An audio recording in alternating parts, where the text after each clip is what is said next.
see if it works. No, it does sound.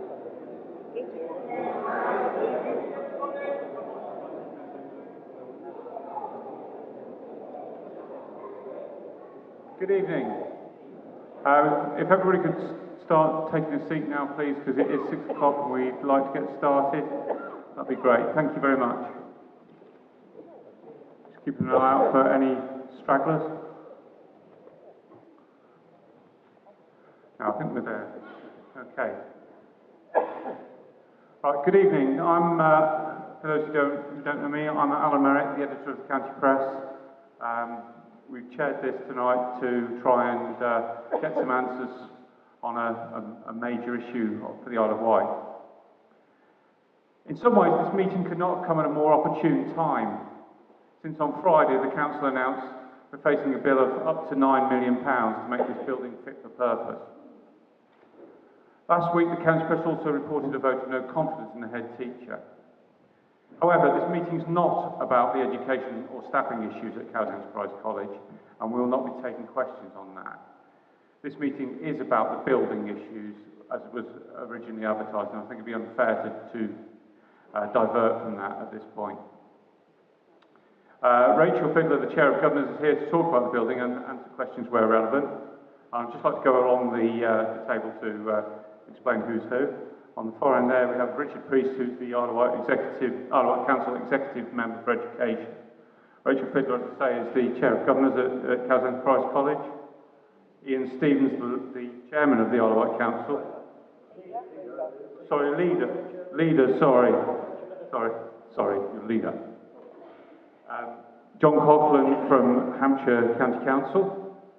Steve Clove from Hampshire County Council, and Steve Cottrell, who is Isle of Wight Council's Buildings School Improvement Manager. So we've got some expertise up here in many fields, and there's me.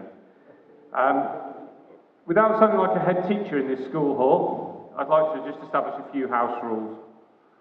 We're talking about some pretty emotive subjects tonight, but I urge anyone asking a question or answering one not to be abusive and to keep their comments brief and to the point, as we've got a lot to get through in 2 hours. I think anyone wishing to ask a question to put their hands up, not shout out comments. We'll get more sense out of proceedings if we behave ourselves. Some sheets with some house rules have been circulated, and we'll all try and stick with this. I'll try to identify people who want to ask questions and get around as many people as possible. The gentlemen in the yellow high-vis jackets around the building have asked me to say a couple of things just for safety purposes. In event of a fire in this area, to move towards the back of the building where there are 2 fire exits, and then to follow them, they will lead you to safety. In event of a fire in that direction, to move towards that exit where there are 3 fire exits over there, and they will again lead you to safety. Anyone needing the toilets, they are over here through that, in that corridor there. Anybody needing a disability toilet, there is one, and there are people down there to show you to where it is, should you need one. That's the housekeeping done. You'll hear in a minute from Richard Priest, the Education Executive Member, and Richard's just going to speak a little bit about why we are where we are now, if you can say that in some ease.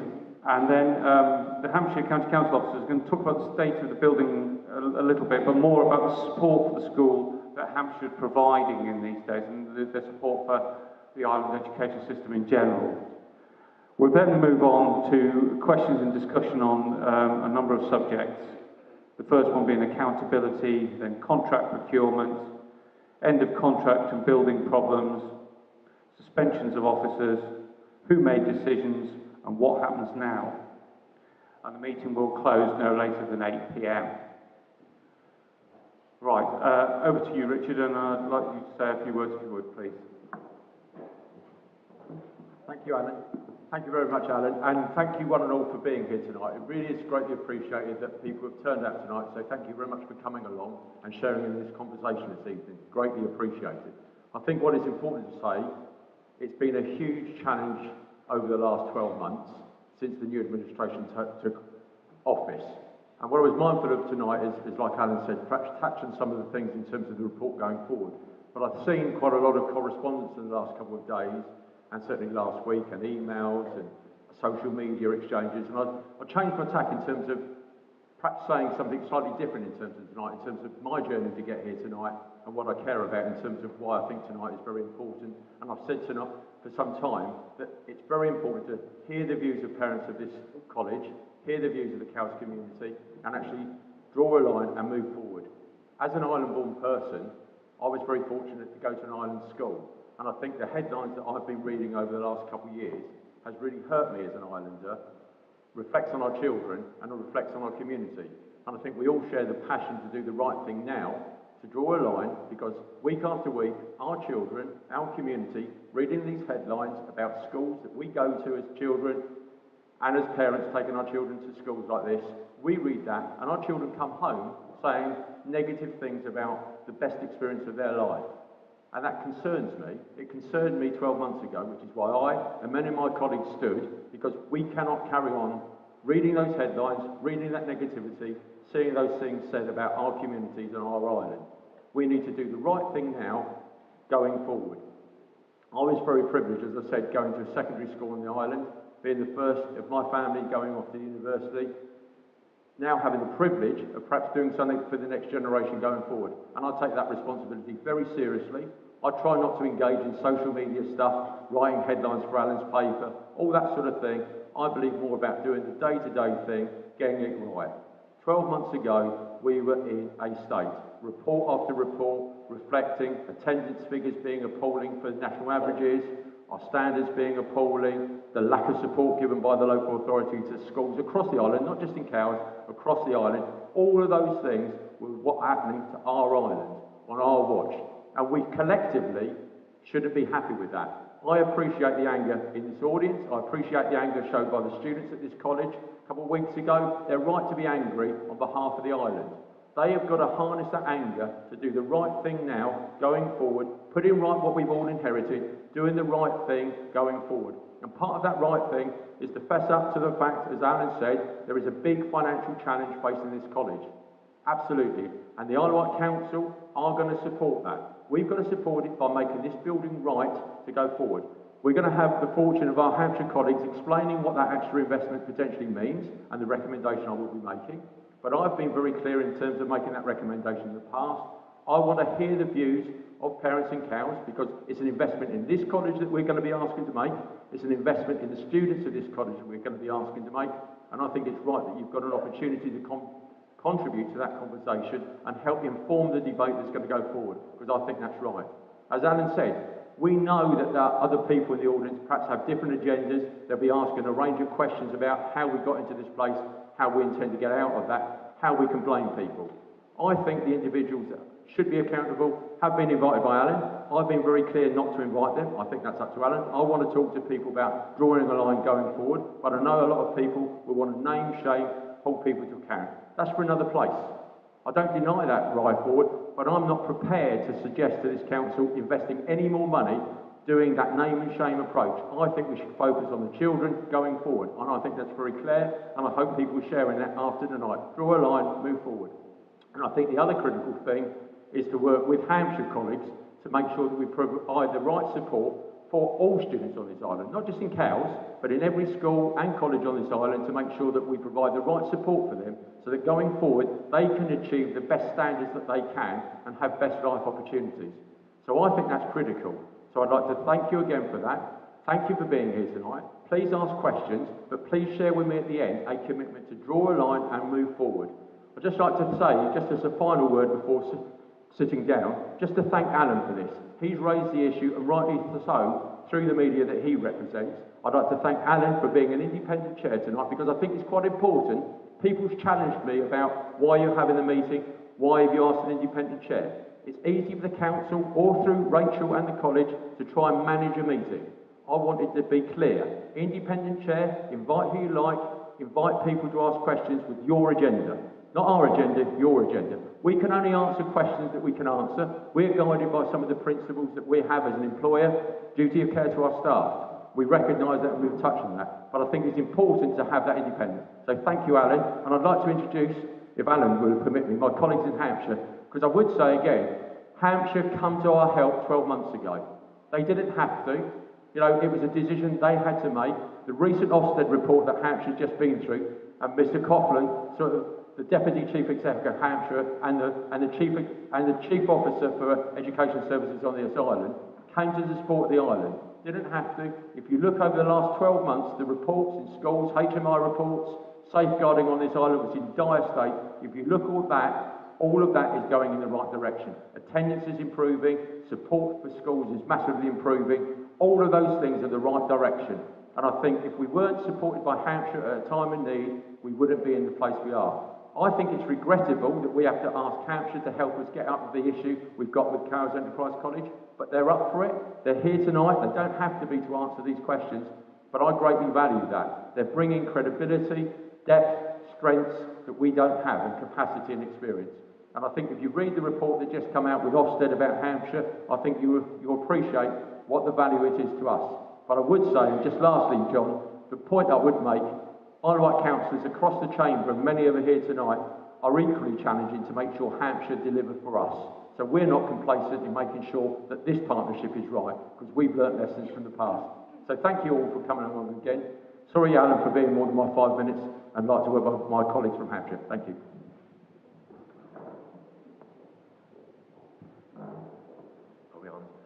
Evening, ladies and gentlemen. My name's John Coughlin. I'm Director of Children's Services for Isle of Wight and Hampshire County Councils. I won't keep you too long. I'll just say a couple of words and then hand over to two of my colleagues who know more of the real content of the issues at stake. Thank you very much, Richard. As Richard has said, we're in a partnership now between the two councils to deliver children's services in its breadth. That's education, but also social care services, and there's a major improvement agenda needed on both sides of that fence. We've been working really well in partnership together for the past year, we think, and we're making progress, but we've put some good foundations in. It's a long job for both social services and education to get us back to the place we all want it to be. The simple thing I'd say about Hampshire's partnership with the Isle of Wight, our main motivation is a very simple one. Like everybody else that's involved, now we're involved, our only concern is to try and do what's best for the children of the island. We will be held to account for that. We'll be held to account for that nationally, and we'll be held to account for it by members on the island, and we're absolutely committed to that. And I'm blessed to work with a number of officers who are deeply committed to their work and passionate about trying to improve outcomes for children educationally and in welfare terms, and that's what we're about. That's why we're here. We know that we've got a particular and unusual challenge and problem in this building, in that the building represents a fantastic investment in the future of children on the island, but something has gone wrong with it insofar as the investment isn't enough to make sure that the school is sustainable for the future, and we know that we've got a gap in funding, and that's one of the things that's at the heart of what we're to talk about tonight. Our view is that we can make the most of this investment and turn this school into a flagship school for the children who come here, and as part of the journey of improvement for the whole of the island, and that's our deep commitment. It's going to take time, but we're sure we can do so. I've got two colleagues here tonight with me, and if you'll just bear with us, they're going to spend a couple of minutes saying a little bit about their areas of specialism. Steve Cottrell on my right, on my far right, is the person that we brought from Hampshire to lead on school improvement, working with the schools and with partners on the island and partners from elsewhere to try to make sure that we can get the school standards up to where we all want them to be, right across the piece. Steve will say a little bit about his work in educational terms. Steve Clow will then say more at the heart of this matter about his work in property services. Property services in Hampshire is a very large concern that works with a number of other local authorities because we've got a lot of specialism, particularly, not just in property generally, but particularly working in the school's estate. And he'll give you his view and take about what's required and why we're in the position as far as we can see that we are in the future. And then we'd be very happy to join in with the questions and answers as best as we possibly can. So if I start with Steve, just a couple of minutes on school improvement. Good evening, everybody, and thanks for your time tonight. My key role is to, obviously, as John has alluded to, is to drive school improvement forward at a rapid rate. What I do is configure support with colleagues that I line manage to ensure that obviously the improvements are happening at a rapid rate. And at Cowes Enterprise College, because as parents and colleagues are aware, the college is going to become a sponsored academy from the 1st of September. So the challenge recently has been to work in conjunction with Ormiston, who are going to be the sponsor, and actually create a blended approach to the school improvement agenda in the here and now, which allows obviously the principal, the governing body, and colleagues within the senior leadership team to actually ensure that the quality of teaching and learning in the college is of the highest possible standard. That is going to take some time, but obviously, as John has already mentioned, the recent HMI reports, the last two in particular, have been very complimentary about the work that the college is currently doing to drive the improvement agenda forward in Cowes Enterprise College. The last HMI report was very, very complimentary about where things currently stand and where we're currently going in terms of the required journey to ensure that the outcomes for the youngsters on the island are at the highest possible standard. The projections for island schools in secondary are better than they were last summer. There hopefully will be an 8% increase going from 50 to 58%, and the projections within the primary phase are obviously on the same trajectory. Obviously the proof will be in the pudding when those results are actually published, but as things currently stand, things are moving in the right direction. Within that, obviously, what we need to do is ensure that leaders are completely on the same page and actually are clear in terms of the challenges they all face in driving the improvements across the island. And that currently is the case because, as Richard has already mentioned, the attendance on the island was in a pretty poor parlour state, and now attendance is on national averages and getting better day on day. And there's been a massive array of obviously support from a variety of different providers to achieve that goal. But most importantly, parents have been totally engaged in that challenge that we all face in making sure children do get to school and attend school on a regular basis. I know there have been tensions within that at times, but obviously the key point that I'm making here is children can't learn if they're not in school. And the key question is, of course, if people want, or colleagues want, high quality learning experiences for all the children, they have to attend school. So there's got to be a balancing act made on within that. I, as I said, line manage what we call leadership learning partners. I have representatives from the English and Maths teams that support in schools on a regular basis, and in work with the principal and the senior leadership team. The college has recently had a vast array of support from the English and Maths teams. The leadership learning partner has been working in the college on a regular basis, and obviously Ormiston, the sponsored academy, are also providing regular support. We have milestone meetings on a half-termly basis, so we make sure that obviously all the key actions that are identified in terms of where the college currently sits are being met, and where there may be blockages to the progress that should have been made is not being made, we ensure that those blockages are unpicked. So in terms of those meetings, they are a core component in actually moving the college forward in the right direction. My perspective, as Richard has already mentioned, is things are actually starting to improve and improve rapidly, because no school since the partnership actually started last July has gone into a category, which is very healthy. The schools that are in category, there are four in the primary phase, 4 in the secondary phase. All those schools are now making rapid progress in terms of improvements for the learning outcomes for children on the island. Ofsted is not the be-all and end-all, but is a key marker in terms of obviously the quality of what's going on within the school system.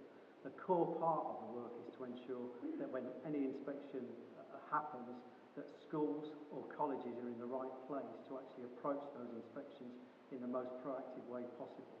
And I, from my perspective, in conjunction with obviously the colleagues I'm working with, feel far more secure with where schools are at and where the challenges are. Whereas before, when we first arrived, there wasn't the clarity in terms of thinking that needed to be done within the school system.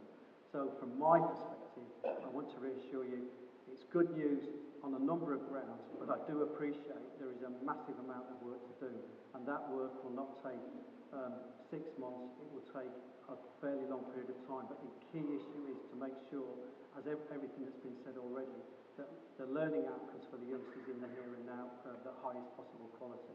So I want to reassure you tonight that we are doing everything possible in partnership with colleagues on the island to get the best possible outcomes for the youngsters. Thank you. Good evening, everyone. I'm Steve Clough. I lead Hampshire County Council's property services. And I want to just tell a little bit about the team that I lead to give you some confidence about our ability to help the island actually turn this project around and complete it, because it'd be nice to see a finished site. So I lead a team of about 320 staff, very unusual in local government in that we have a lot of property professionals. I'm an architect by profession myself. And over the last 10 years, we've generally delivered something like 50 to 100 million pounds worth of work every year in the education sector for our members and for John and his colleagues. We also have quite a lot of experience working for other authorities, actually helping them to deliver programs of work for schools. So we currently support Reading Borough Council and Surrey County Council and others. I've personally led a team to deliver 2 new secondary schools in the last 10 years in Hampshire. And for me, this is about coming to help, genuinely help, because I believe we have the expertise and the skills and particularly the capacity which the Isle of Wight Council really doesn't have now. I've been in the public sector personally for 20 years. I came as a graduate in Hampshire and thought, well, you know, I'm going to move on. But I've stayed in this field because I enjoy what I do, and it's about making containers which are fit for purpose so that good education can happen inside them. And this is a container which is not quite finished, and a container which has got some shortcomings. So we were appointed in December, after we offered the Isle of Wight Council some help, and we're going through this process in a fairly measured and detailed way. So the first thing we have to do, because as many of you will know, the original contractor, has gone into administration. Effectively, they've gone bust. So they have no longer any resources or skills to deal with the completion of this project. And they quite frankly let this council down very, very badly. And it's my role, as I see it, to advise the council on how we can see our way through both finishing the project, because as you know, next door the existing building is still there, the existing school needs to be demolished, and the playing fields need to be completed. This building also has a number of shortcomings which we're gradually discovering, things like the roof leaks, for example. Now, we don't know in detail the severity of the leaks because the building has a green roof. It's covered currently in grass and soil. So we're going through a measured approach with the council, which we've produced a couple of reports for them, one of which they've used for the basis of the debate which will happen at Cabinet next week. And I have to say that the numbers involved, the amount of money involved in completing this project and dealing with the defects is very, very significant. I don't want to underestimate that at all. We've given it a range of something between 5 and 9 million pounds. There's a couple of million quid's worth of work at least, just to finish off the demolition and the external works. So this contractor that's now in liquidation, gone bust, has really let this council down in a big way. So the first exercise we did was a desktop exercise. There's very, very limited information available from the contractor as they're no longer around. And the key step at the moment, which we now have authority to do from the Isle of Wight Council, is to do more invasive survey work. We've got to get into the existing building, the existing school, and do a full asbestos survey. And we've got to do things like actually take some of this roof covering off, some of the soil off, to have a look underneath it to see what the severity of the issues are. That's one of the main reasons why there's such a big range at the moment in terms of estimates of cost. And I would emphasise, these are genuine estimates at the moment, just done on a desktop basis, based on our knowledge and experience of delivering secondary schools in Hampshire and elsewhere in the south of England. It's fair to say this is an unusual building. It has some unusual aspects to it. Very open plan building. It has a sprinkler system in it, which very few secondary schools have, for example. So a lot of our time and effort has been going into sort of scraping below the surface, literally, in this building to try and find out what it needs to be done to fix it and make it complete. We've given some indication of the timescale, but I wouldn't like to be drawn tonight at this stage on how long will this really take. I would ask you to bear with us while we think and find out much more about really what needs to be done. And once we know specifically about which end of that range of cost it is and what work we need to do, we'll then be able to advise Richard and his colleagues about a process to get the work done. The final thing I want to say is about how do we go about getting hold of a contractor to finish the work, a contractor that we trust and that we would recommend to you. In Hampshire, we use what's called a framework arrangement, which is available for all authorities in the South East, which includes the Isle of Wight. And there are a number of main contractors on that framework arrangement who are all major national British-based contractors. People like Balfour Beatty, Kia Construction, and the like. Many of them will be household names. And we are recommending to the Council that a contractor with significant skills and capacity, somebody we can trust, be appointed to work with us to get the best possible price and also the best possible resources to come to bear to finish the project and complete any defects associated with the existing building. So these are the sorts of things that we do as a matter of course for Hampshire. We do as a matter of course for many authorities across the South East. In fact, I think at latest count, over 40 authorities use this particular mechanism for getting access to a main contractor to deliver building work. So for me, it's relatively early in the journey, and I know for many of you it's not. But I genuinely want to see this project finished, and that's my personal interest and my team's interest. If what we can do will help the Isle of Wight get this done in a measured, constructive and robust way, then that's what I'm here to do. Thank you.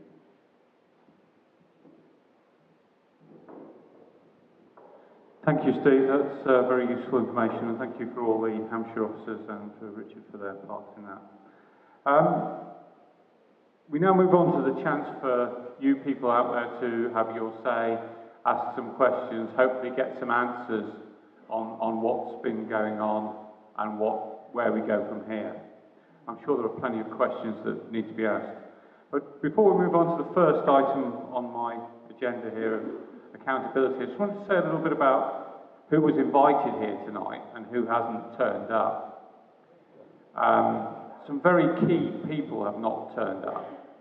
David Pugh, the former leader of the Isle of Wight Council, who joined much of this, has declined to come, although he did write a letter stating his position very clearly to the county press last week. Steve Bynan, the chief executive through most of this, has declined to come.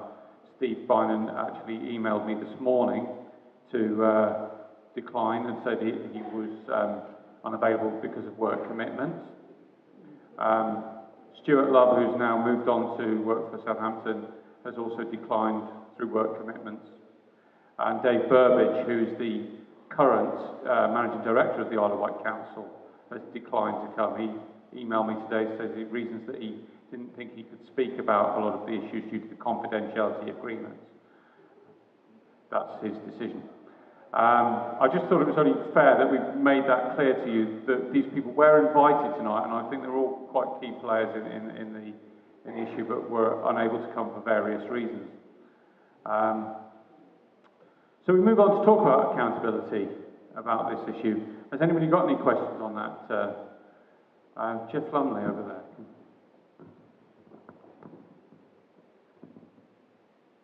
Good evening, everybody. My name is Councillor Jeff Lumley. I chair the Isle of Wight Council Scrutiny Committee, and as such I get an opportunity to ask a lot of questions at County Hall, and I will continue to ask questions about this through the scrutiny process.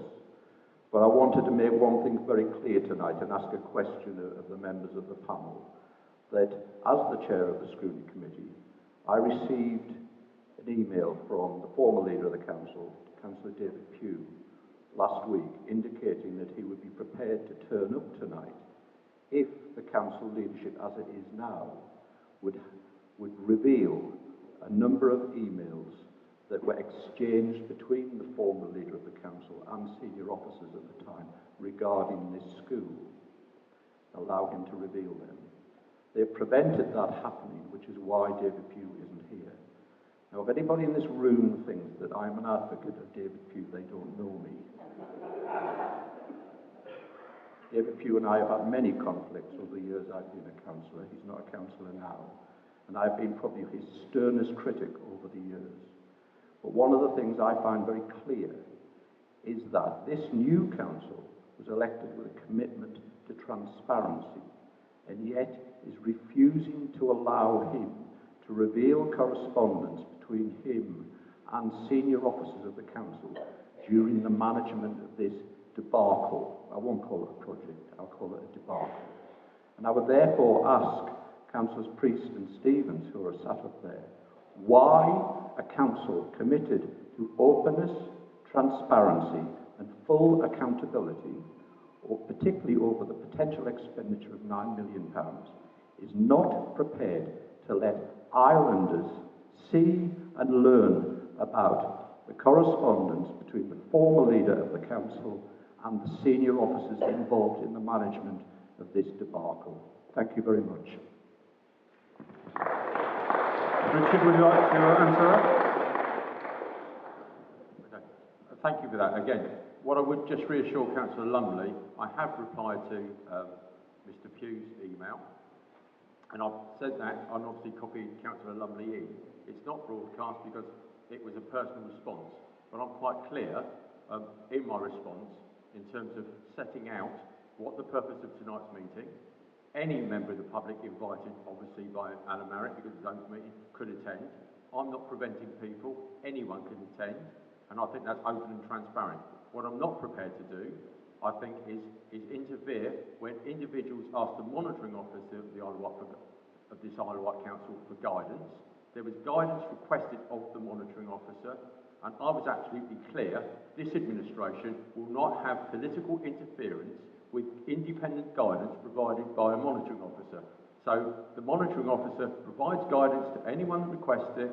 We're not going to interfere with that. If the monitoring officer gives guidance about what can be broadcast and what can be published, that's up to the monitoring officer. It isn't for us to interfere with that process, and the monitoring officer is giving clear guidance, and rightly so. So it's up to the individual to pick up that issue with the monitoring officer and not with elected members. We're clear, we don't interfere with that process. That's totally independent, and rightly so. What I would equally say, Councillor Lumley, as you asked the question, I think it's absolutely clear, as reported by Alan and the county press, the individual officers, which you're talking about in that correspondence, they were, if you like, suspended in October 2012.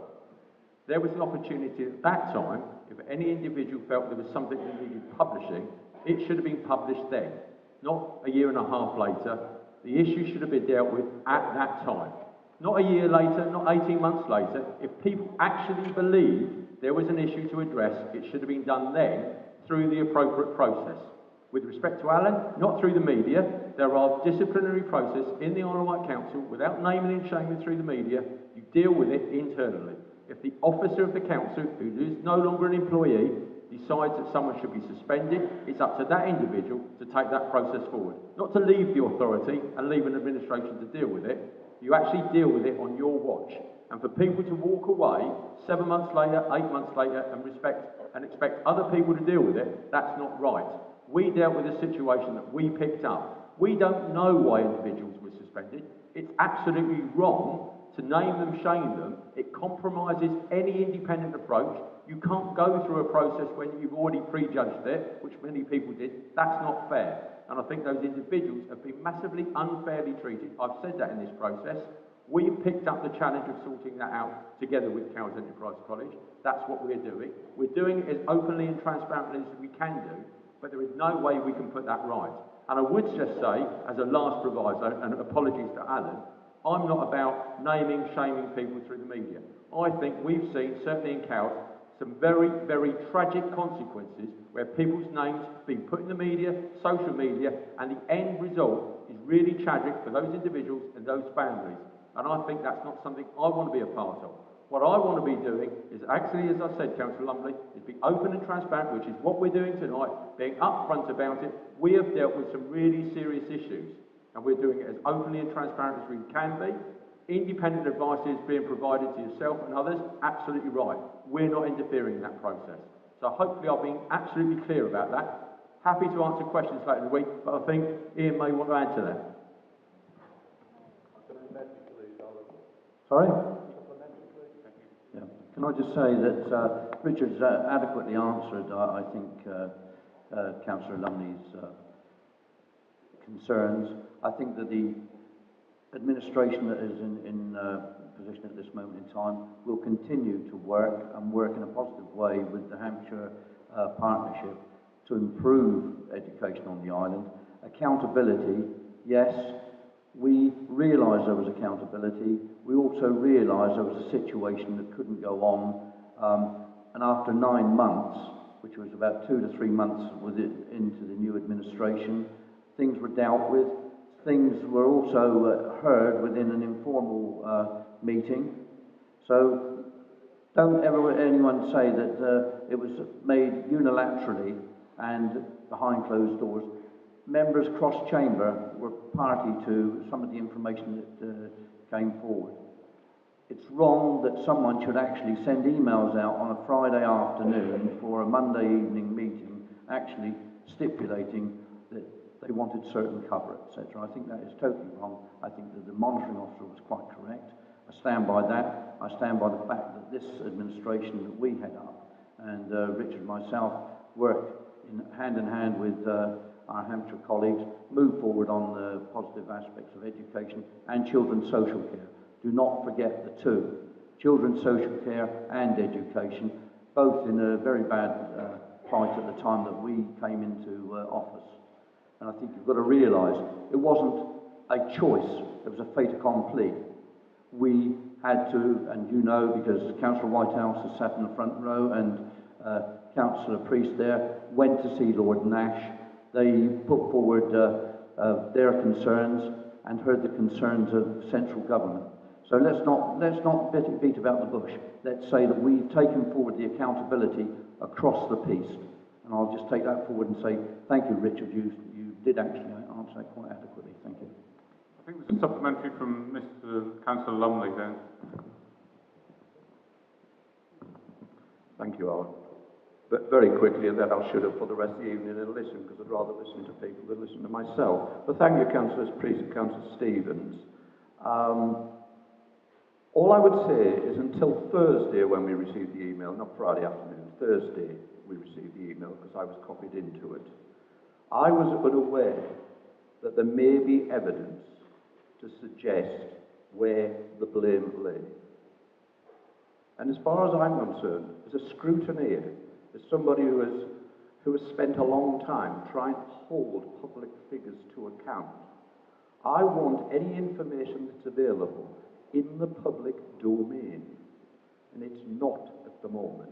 I have no idea what Councillor Pugh's got. I have no idea what officers might have. But I think the people of the Isle of Wight, who have been told repeatedly £28 million shortfall in service delivery over the next 3 years, to find that we're going to perhaps have to find another £9 million to get this school up to scratch is just horrific. And whilst I don't normally want to pin the blame on people, I think islanders do to some extent. And you referred, Richard, to the question of drawing a line. Well, I don't think the time to draw a line is here yet. So I would ask you very clearly, really be upfront about it. Don't just say it, Richard. Be upfront. Let us know. Let us see what corresponded between the former leader of the council and officers at the time. Thank you.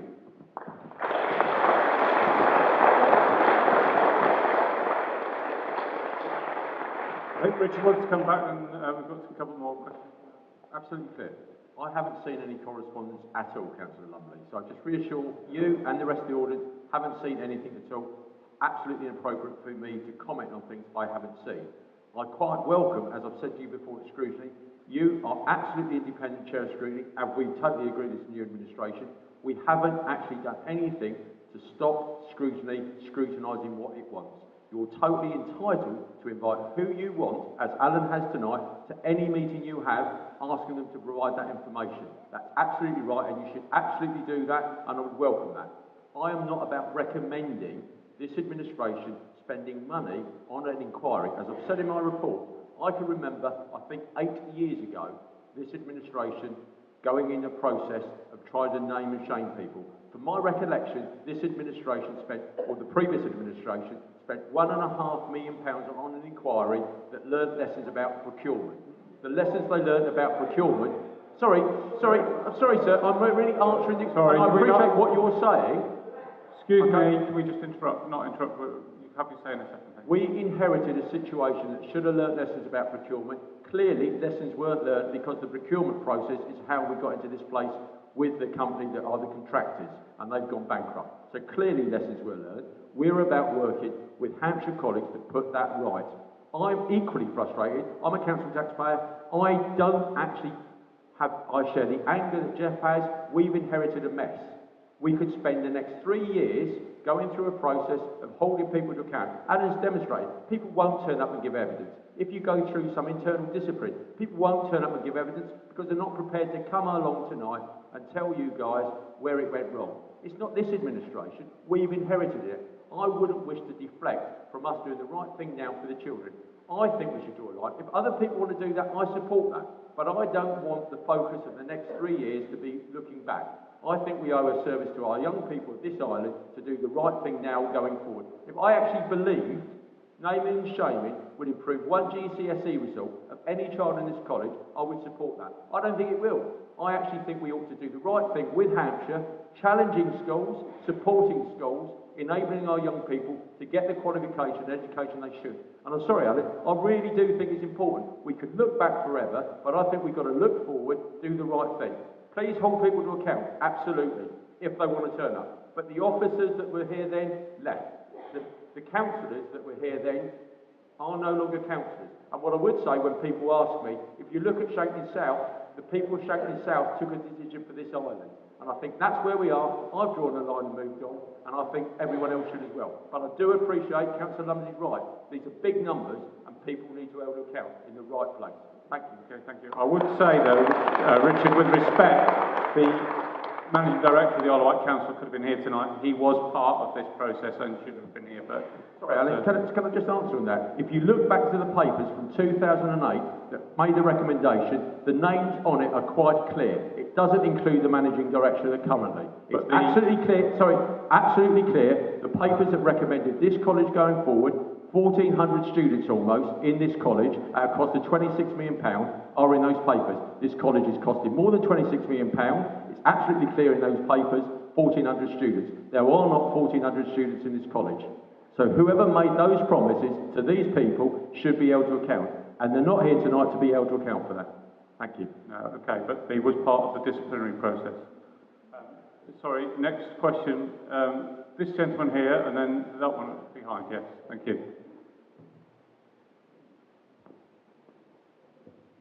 Is it not true that there are hundreds of documents and emails, reports and other such items related to Cowes Enterprise College? And by publishing one or two emails to a specific person would not tell the full story. If you're going to publish, you must publish everything. And then perhaps you'll have the people that are involved in this sitting on that platform being held to account. Until you put that into the public domain, it's not going to come to the fore. Okay. Totally agree with you. Snapshots of 2 or 3 emails from a given moment in time will not tell the full story of Cowes Enterprise College and indeed the journey that from the decision-making process into the installation, etc. You're quite right, and that is one of the dangers of actually following a route whereby you can entertain the thought of looking at 2 or 3 emails and coming up with a decision. I think if you're going to look at it, and I look at my scrutiny chair, look at it. and look at it in the round and actually roll your sleeves up and get on with the job. And you'll be unhindered and unfettered from this administration of the Isle of Wight Council, which I am very pleased to lead in a positive way forward, as Councillor Priest has already said. Thank you. Thank you, Councillor Stevens. The gentleman in the white shirt there. Thank you. Hi, I'm David Walters, and this place was actually being built when I was Mayor of Cowes, so I was the recipient of a number of telephone calls, concerns about delivery and length of time, etc. I also play golf next door, and there's 200 members, and in actual fact this building had 200 clerk of works all wondering what was happening to it when it was actually going to be finished. I expressed concerns at that time to the Chairman of Governors, and I did it in a manner that was to him. I didn't want to make it public, but I come from a civil engineering background, and the concerns I had was that at the time I believed there was no one actually signing off the work. There was no managing architect or civil engineers. I did pose the question, who is authorising the payments and who is checking that the work is done to a required standard? I was told that it was in-house and he had assurances that this contract was being managed correctly. I then queried the opening of this establishment because lots of the parents were concerned that it wasn't going to be open on time, and it was manifestly obvious it wasn't going to be open on time. And I was told by Alan Wells that he had asked the two people responsible for this contract, the management, that it would be open on time, and he also told me that he inspected it, and him being a layman, he had reservations, and so much so they got Stuart Love from the Isle of Wight Council to come down here, and I think, Mrs. Fiddler, that's why the opening of this college was actually delayed, because Stuart Love overrode Janet Newton and said that this place at that time was not fit for purpose. Is that correct? Just on a final point with Mr. Lumley's point, when you talk about the correspondence coming into the public domain, my understanding is that the monitoring officer is Davina Fury.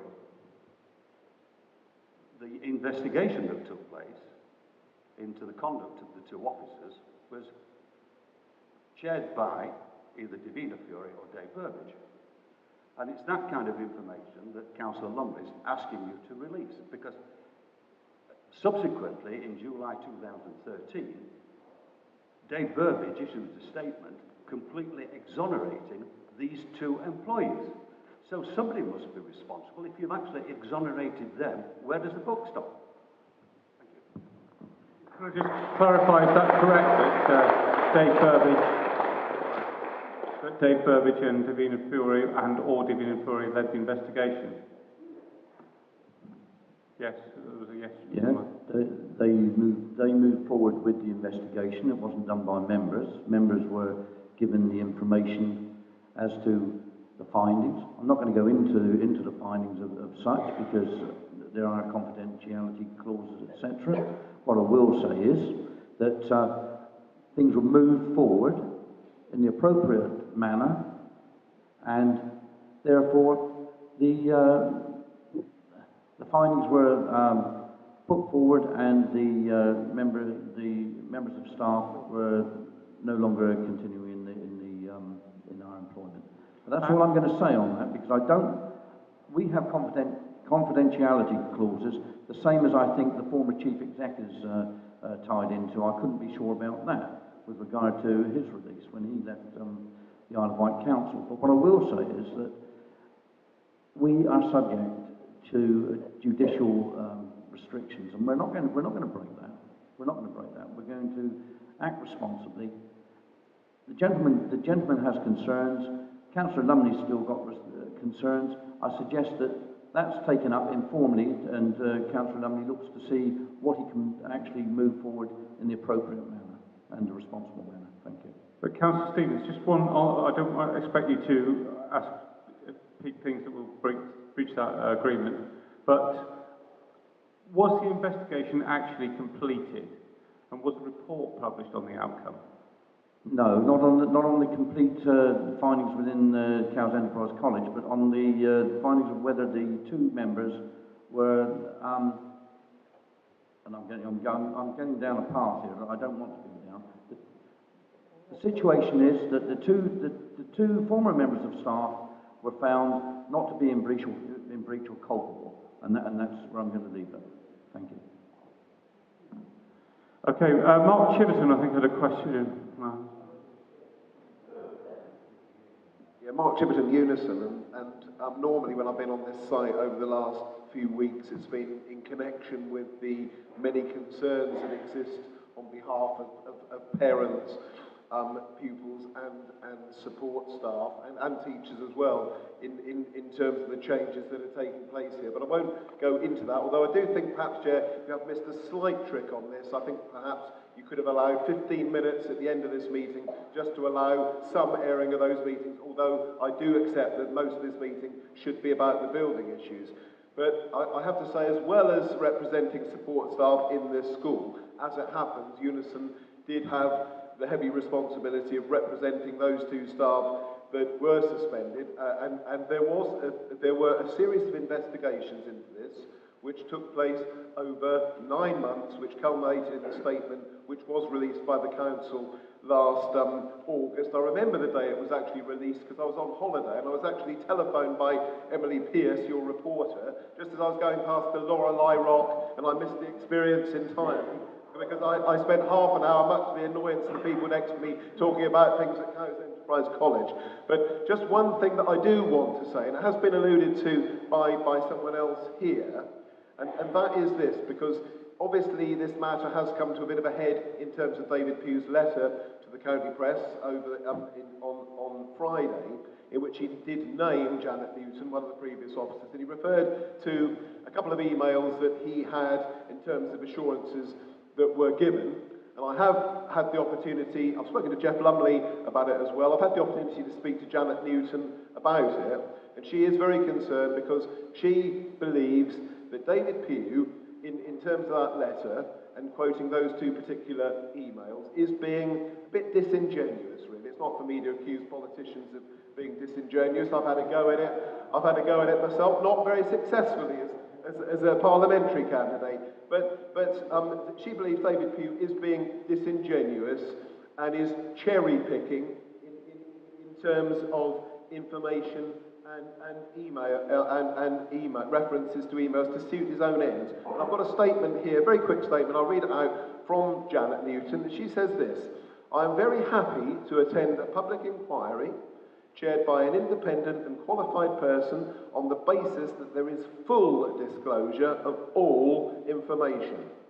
I would be happy to give evidence about the roles and responsibilities of all parties involved in the procurement and delivery of the project." And she asked that I read that out if the meeting took the form that it began to take the form that it has, which I think we all anticipated that it would. Thank you very much.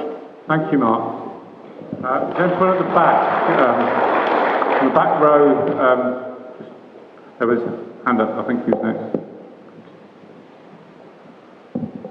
John Lucas, while I have views about the guilt of people in the past, I do very strongly support the view of Richard Priest that we are here today with a school that is not adequate. We don't like it, we're unhappy as ratepayers, we're unhappy as parents, we're unhappy as citizens. But we must concentrate on the future. And it is our children, and that is having a massive effect, that the disadvantages to education now are having a massive effect. All employers on the island are saying it's hard to recruit because education has a poor reputation. This is a prime example. And what I would like to do is move on from this question of guilt, which only seems to me sortable out in some sort of public inquiry, if that is but a huge waste of resources. And I'd like to ask the architect, sir, I know it's early days, and you have talked about the inadequacies of the roof and the fact that the building hasn't been pulled down, but I have heard concerns that this building as it stands even if it was in perfect physical condition, would not actually be very suitable to teach in. Classrooms are too small. This room, incidentally, as we've all discovered, has the most appalling acoustics. There are large areas of empty space which are difficult to manage. It's difficult to run exams in this place. As an ex-educational manager, sir, do you think that if the 9 million is spent, and if the ventilation is improved in science labs, and I go on and on, that this building will actually be an adequate centre for education? Thank you. Steve.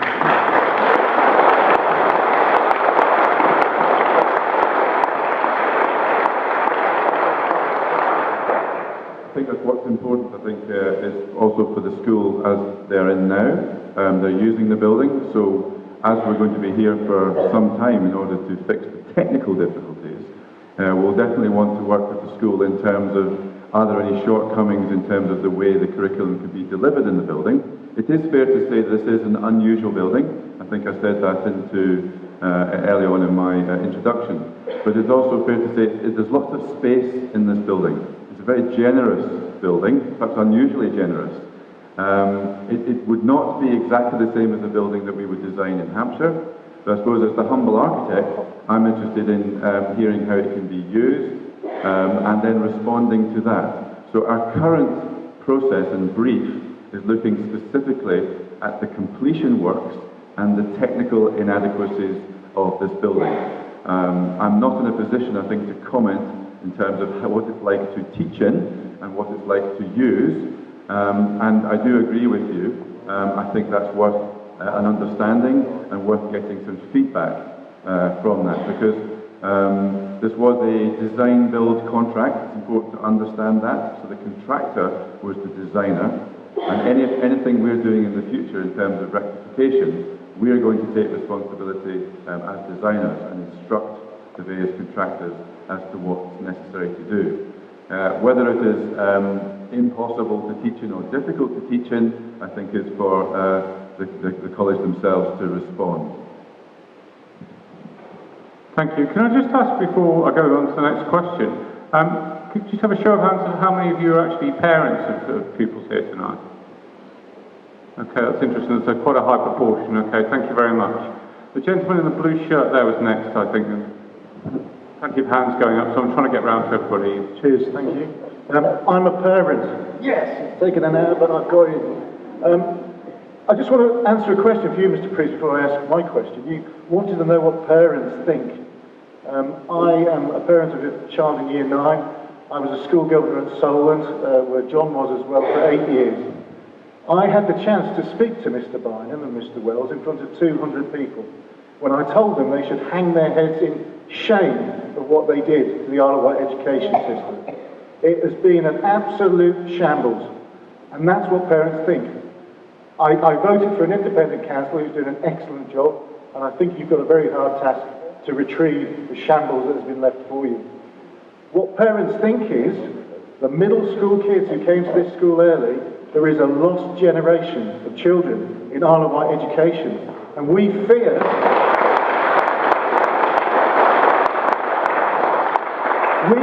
that they're not going to retrieve their education. We've got to look forward, but that is what hundreds of parents think of children that come to this school.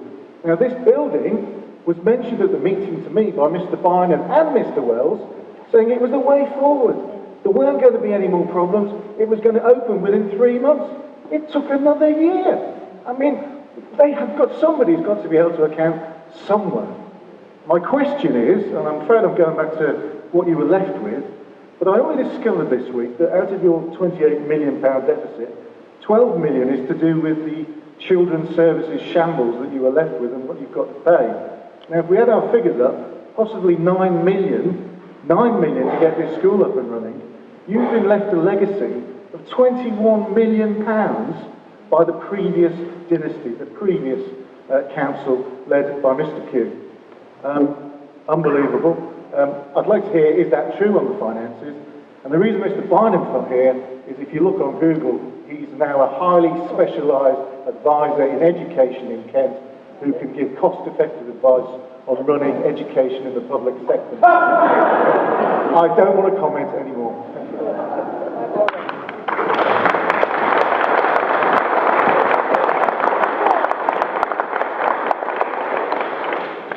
Thank you for that comment. I mean, again, I was also a governor at a secondary school and a middle school and a primary school, and I saw the lack of support that was provided previously. So you're absolutely right, sir. I would endorse what you say. I take the point that you say there is a generation that's been failed by this.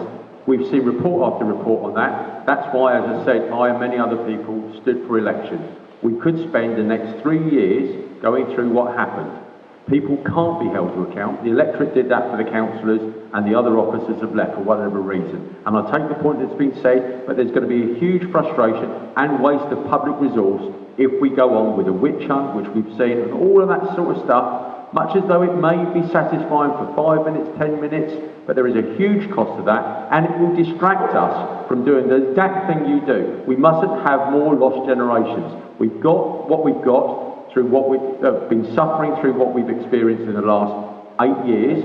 We must put that right now, working together, because there is now challenge across the chamber. Councillor Lumley, Councillor Wight, and countless colleagues are challenging how we do things to get things right. And we need to take on board colleagues like you that have experienced what we've got. We need to listen to that, listen to the challenge tonight, and there will be challenge tonight, and rightly so, but we need to draw a line and move forward. That's the key thing. We mustn't let this happen to the next generation. We're very fortunate working with Hampshire, as colleagues have already said. They are putting in place the right support for schools on this island to address the issues we've all inherited. But you're absolutely right, sir. We've inherited something which should not be done, and we mustn't dwell on the past. We've got to go forward. However much I'd like to dwell on the past, but I don't think it will help us one job supporting the children at this college and other schools and colleges on this island achieving their potential and realising their futures, which is what's key to us. But you're absolutely right, sir, in terms of the finances, and we'll be talking more about that in the months to come through the whole council. Thank you, Richard. Yeah. Right, Councillor Whitehouse next. We've got a microphone here.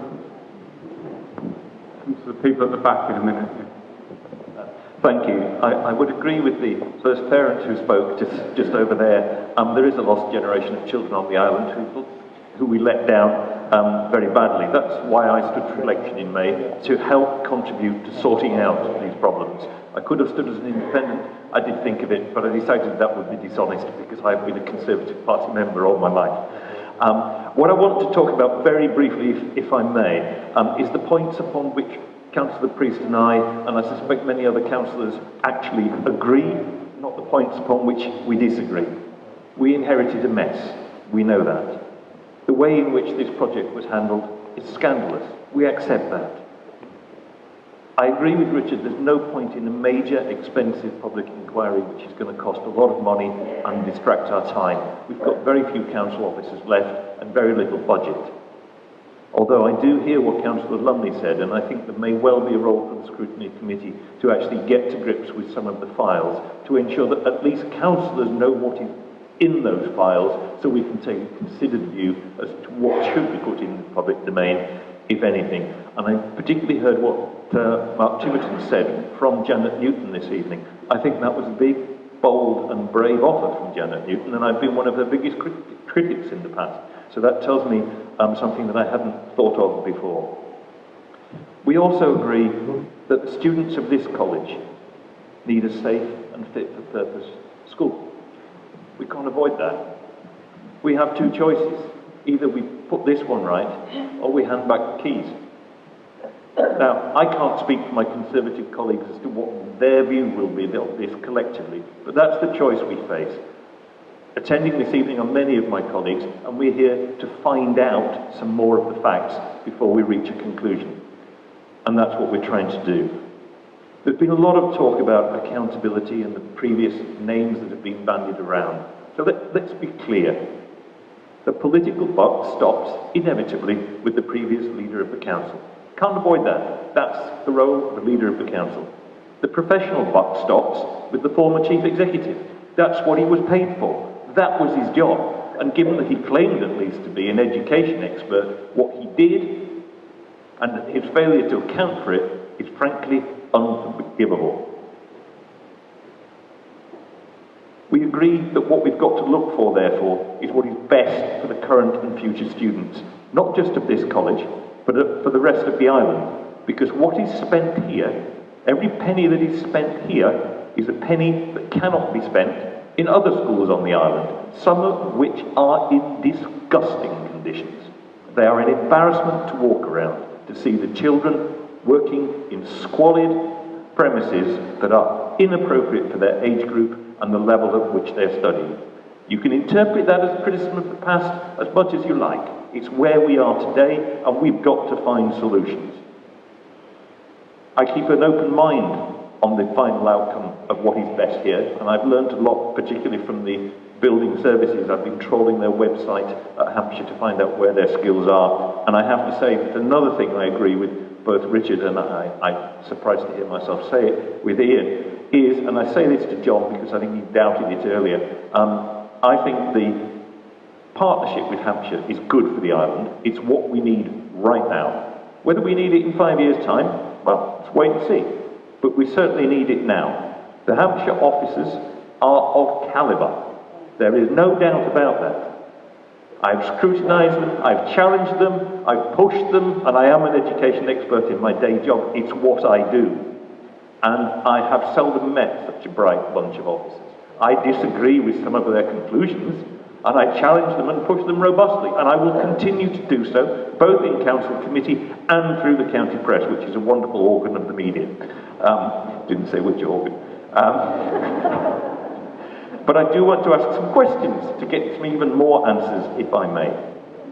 If this funding were to be approved, why not take it out of reserves? Aren't the reserves there for a rainy day, and isn't it frankly pissing it down at the moment?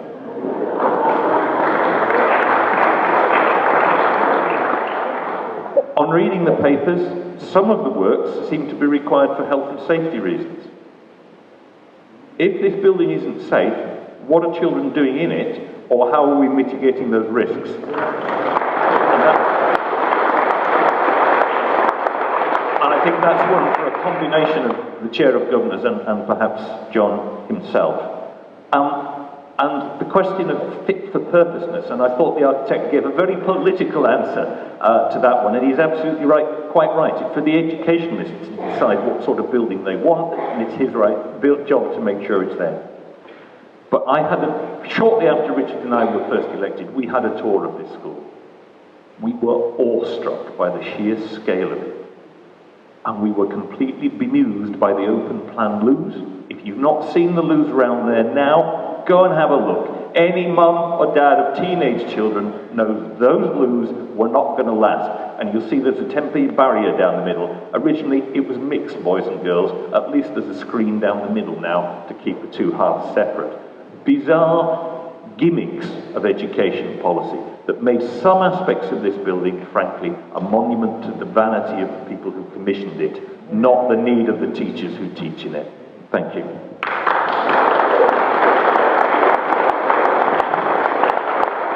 Thank you. I don't know whether Rachel would like to speak on any of those points, or...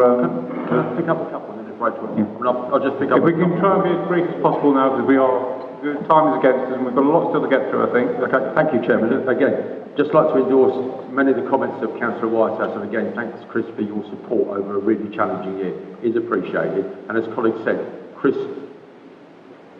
has been a real outspoken champion of issues of education on the island for many years, and I know that's the reason why he stood. We will have disagreements over how we address this issue, but we both share where we've come from in terms of we didn't create this problem. We're determined to work together with Hampshire colleagues to resolve it, as with other people in the chamber. And I think that's right, but there will be disagreement. And I think that's right and healthy too, because there wasn't enough challenge previously, which is why we've ended up in this place. And this sort of meeting should have happened over the years, and it hasn't, which is why we are where we are. I think just picking up the resources issue, I think that's something I'm mindful of. But again, as colleagues have said, it's within a whole context. As Councillor Lumley has countlessly said, it is an unprecedented challenge on local authority finance over many years. And the £28 million issue that we have to address as a council is a big issue. And as colleagues have already said, because we have to give a priority to this, and that's the recommendation I'll be making next week, Because of that, there are other issues on this island we won't be able to do. We won't perhaps be able to have a look at Knight and Undercliff. We may not be able to have a look at Tottenham Sea Wall. There are countless issues on this island we may not be able to take forward as an island within that overall challenge. Not only the schools, as Chris said, colleagues in Hampshire have identified the challenge across schools that we need to put right. Colleagues have already said the safeguarding issue we inherited. We have to spend an extra £2.5 million making our children safe this year. These are the sort of challenges we collectively inherited. That is the legacy of some of the people that haven't got the courage of their convictions to turn up tonight and answer the questions that you guys and we would want to ask them. They made promises years ago that we're now having to pay for and pick up that challenge. It's not right, it's not fair, it's not just. But we need to do the right thing now, working together, and part of it is drawing a line, however difficult. So hopefully that addresses that particular issue, and I think that's important. What I would say in terms of the finances, and I've read some of the articles about this was a dream. It wasn't a school that was being built, someone built someone's dream. And I recognise some of that, and it's not the people here, it's people that authored these recommendations 6 years ago. Their dream, their promises, 1,400 students, they're not here. If there was an extra 400 students, if those 1,400 were actually here, this college would have an extra £2 million. The conversations being held in this college now would be totally different because there would be additional resource coming in. People made those promises, they're not here to be accountable to that. I've read some of the stuff in Alan's paper about how people may have regretted building this in the way that they did. They should have gone to another contractor. I read that as a £32 million gamble. A gamble with public money. They gambled with people's education on this island, as it said. A generation has been lost for that. That's wrong. And we're determined, taking people's comments, listening to parents, because that's the right thing to do, listening to the challenge of you colleagues out there, because you know what we've gone through. We need to do the right thing now. However challenging it is, and it is challenging, however financial pressure that we're under as a council, we hopefully will be making that recommendation to do the right thing now. What I would say, in the past, decisions like some of the ones I've had to put forward over the last couple of weeks were delegated decisions. They were decisions made by one councillor. This administration's opened that up. We've made it open through the cabinet, through the executive. And this paper, part of it is going to be an executive decision. But I wanted, with colleagues, for it to be a whole council debate, that every councillor should express a view. As Councillor Wight has said, there should be an opportunity for every councillor to express an opinion. I hope they support the funding for this college. I hope, like colleagues here, have come along tonight to hear the views of parents. But there will be many councillors that may vote against it, either abstain and vote against. And they're entitled to do that. We're not a group that whips people into voting for a proposal. They have to be accountable to their electorate, to their wards. And I think it's important that they share with this community if either they support it, which I think they should, or if they don't, and I recognise and respect that, then they should have the courage and conviction to tell the parents of this college, of this community, we don't support it for whatever reason. But I will be recommending it, and hope people here tonight endorse that recommendation. So thank you, but I'll pass on the health and safety issues, if that's all right, Steve, to someone that actually knows more about health and safety than I do. Would you like to take this, Rachel, or would you like John to take this on? Well, I can just, John can answer in a minute from their point of view, but just to assure parents from the Governor's point of view, and the staff's point of view, they are constantly being vigilant around the health and safety issues. As far as we're aware, there aren't any issues that will cause you concern for your children on a day-to-day basis. They are things that need to be rectified for the future. My understanding is, and Governor's checked with the experts, which is those that work within us and that the school team contract with, that if there are any issues that would cause concern for the children, then of course they wouldn't be here. And that, I have to say, is one of the issues of what governors, on advice from professional associations, and way back 18 months ago, which is why we said we couldn't move. And that is because of the health and safety concerns for the children. And I'm sure Hampshire colleagues, who we are still working under and working with, if there's any issues, they are out here immediately like they are in any of the other maintained schools on the island. Thank you. John? If I may make 2 or 3 points very quickly. On the health and safety point, I agree with what Rachel has said. I'm not a health and safety expert, I'm not one of the L's or safeties, but what's important to stress is that because we're a children's services authority, we've got safeguarding responsibilities as well that come through to my position. and that there's also a complicated but very clear relationship between the role of the local authority in terms of health and safety and the health and safety that goes on within a school building. So we have a shared accountability for health and safety in the site. We would not be allowing the site to be used by children if they were not safe here. Safety obviously is a relative thing, but we would not be allowing the site to be used if it were not a safe site for children to be in and for staff to work in. So I just would like to offer that assurance, and it's one of the pieces of projects that we're doing with the island around getting some more systematic approach to health and safety generally. Just two other brief points, if I may. One, rather flippantly, I've now used the facilities, so I share what Councillor Whitehouse was saying. Don't fancy trying to do that again in a hurry. But more seriously, with regard to education, it is a challenging site. I don't want to speak on behalf of the school staff here, but I also think it's a site with great opportunity and great flexibility.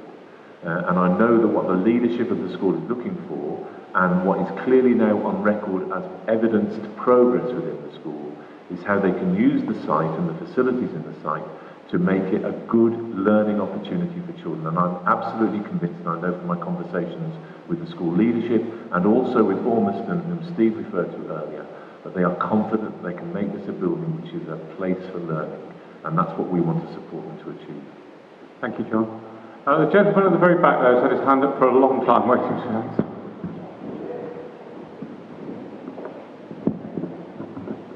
Hello? All right. Yeah, former student Gianpaolo Legaspi here. Okay, I don't care about all the mumbo jumbo that you people keep talking about in the past. I agree with them. We need to move on. Don't care. Now, it's my question to the whole people in the front is, you speak of it as if the whole building is completely safe as it is right now. Okay, maybe it is because there are students coming in here. But what I want to know is, how can we guarantee it? Because the way it is at the moment, to spend £9 million on a building that you consider at the moment to be, okay, fairly safe, that's kind of a, it's kind of mysterious to me. 9 million. Why do you need 9 million? What happened? This building was going great. I know it took a year, okay, fair enough, but all of a sudden we need another 9 million. Where did that come from? What happened to it? And of course, my other question is, how would the architects, how would they make sure, how would they know 100% that all of the fixes are going to be guaranteed for the students? Because the main concern here is really not about the education at the moment, it's health and safety. That's the real main concern that the most things that come up in the whole conversation is, if you can answer that. Thank you. I think Steve Clow. No, I can really understand the genuine concerns because it's a significant amount of money. I will to reiterate what I said in my introduction, that it's a range of costs at the moment, and these are very early estimates. But the report that goes to the executive on the 6th of May goes into a lot more detail about what we believe those range of costs are on specific items, which I wouldn't take up the whole meeting by going through each one of them individually. But for example, there's about £3 million just in the completion works. So that includes demolishing the existing building, getting rid of the asbestos, etc., making good the site, then completing the playing fields and putting in a synthetic turf pitch. Some people might describe it as a multi-use games area. And one of the biggest issues, if it genuinely required to replace the whole roof covering, and this is a big building, it could be a bill into the millions. You know, 2.5, maybe million, maybe more. So that's one of the reasons why you've got that big range between 5 and 9 million. And what Councillor Priest has been saying is it's up to 9 million. That is the worst case scenario based on our best understanding from a series of desktop surveys. There's very limited drawn information or specified information from the contractor. The contractor has gone bust. We've got no access to their records. Arguably, we don't know whether actually there were a decent amount of records from that particular contractor.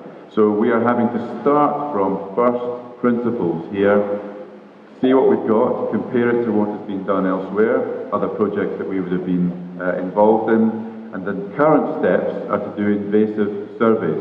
Get into the existing building, see how much asbestos in there is in, to make a more sophisticated and better known estimate so we can advise the council about what the next stage would be in terms of work to do and the cost of it.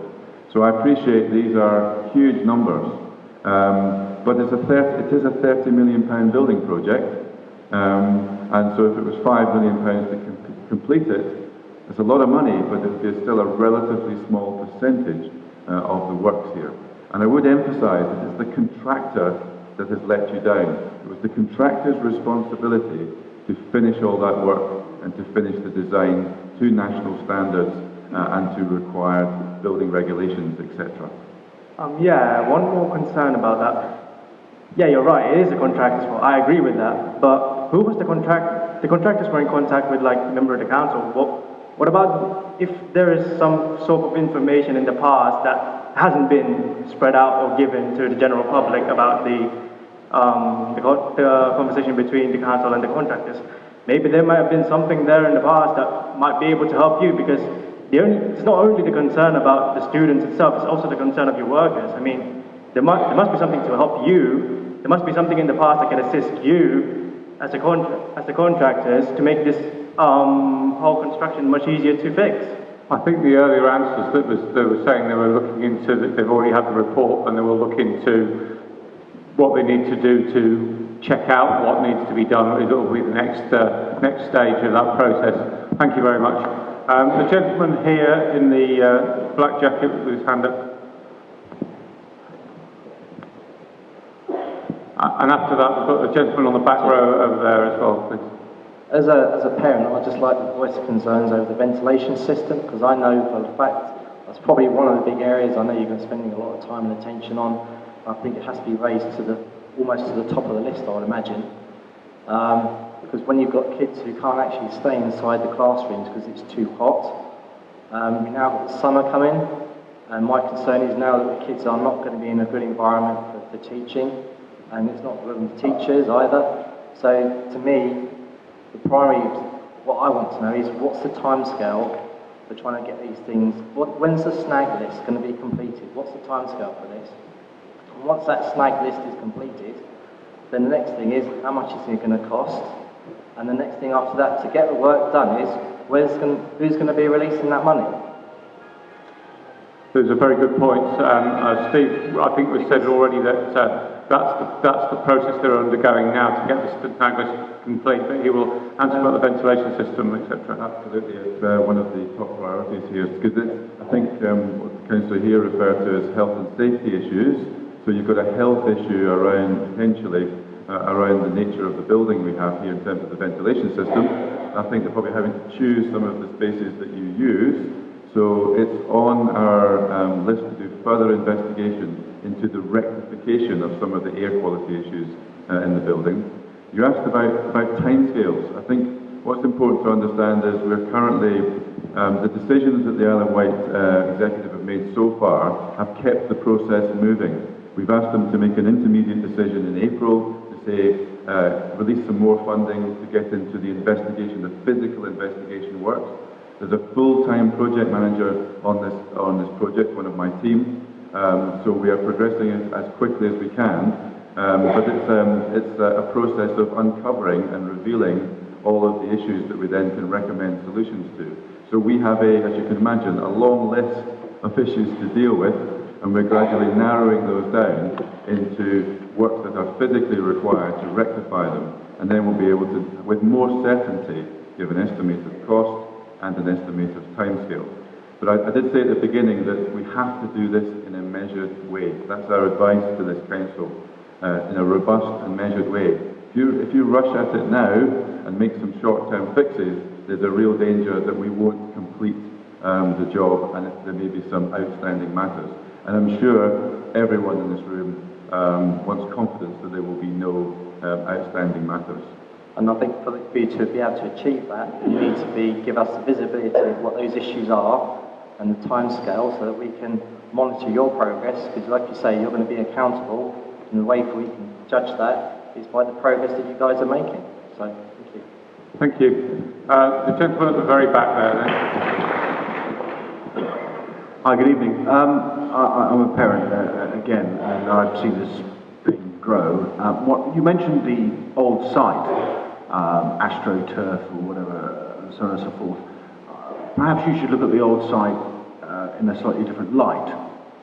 in so much as, why don't you cut it off and use it to generate revenue rather than to be something like an add-on AstroTurf, which frankly is not going to be used by anyone of any note. You've got sports pitches out there which are perfectly adequate, although to be frank, they drain worse now than they used to. I'm not sure how that happened. And I just think that, you know, focusing down on the old site, asbestos buildings and so on and so forth, yeah, it's a problem, but it's somebody else's problem. Let's put it on the right, and let's focus on this building and the children and the staff in this building. That's where it's at. It's not worrying about other things. So, please, all I would say is take your focus away from the old site, put it on this site. Thank you. Okay, Rachel Fiddler would like to answer that.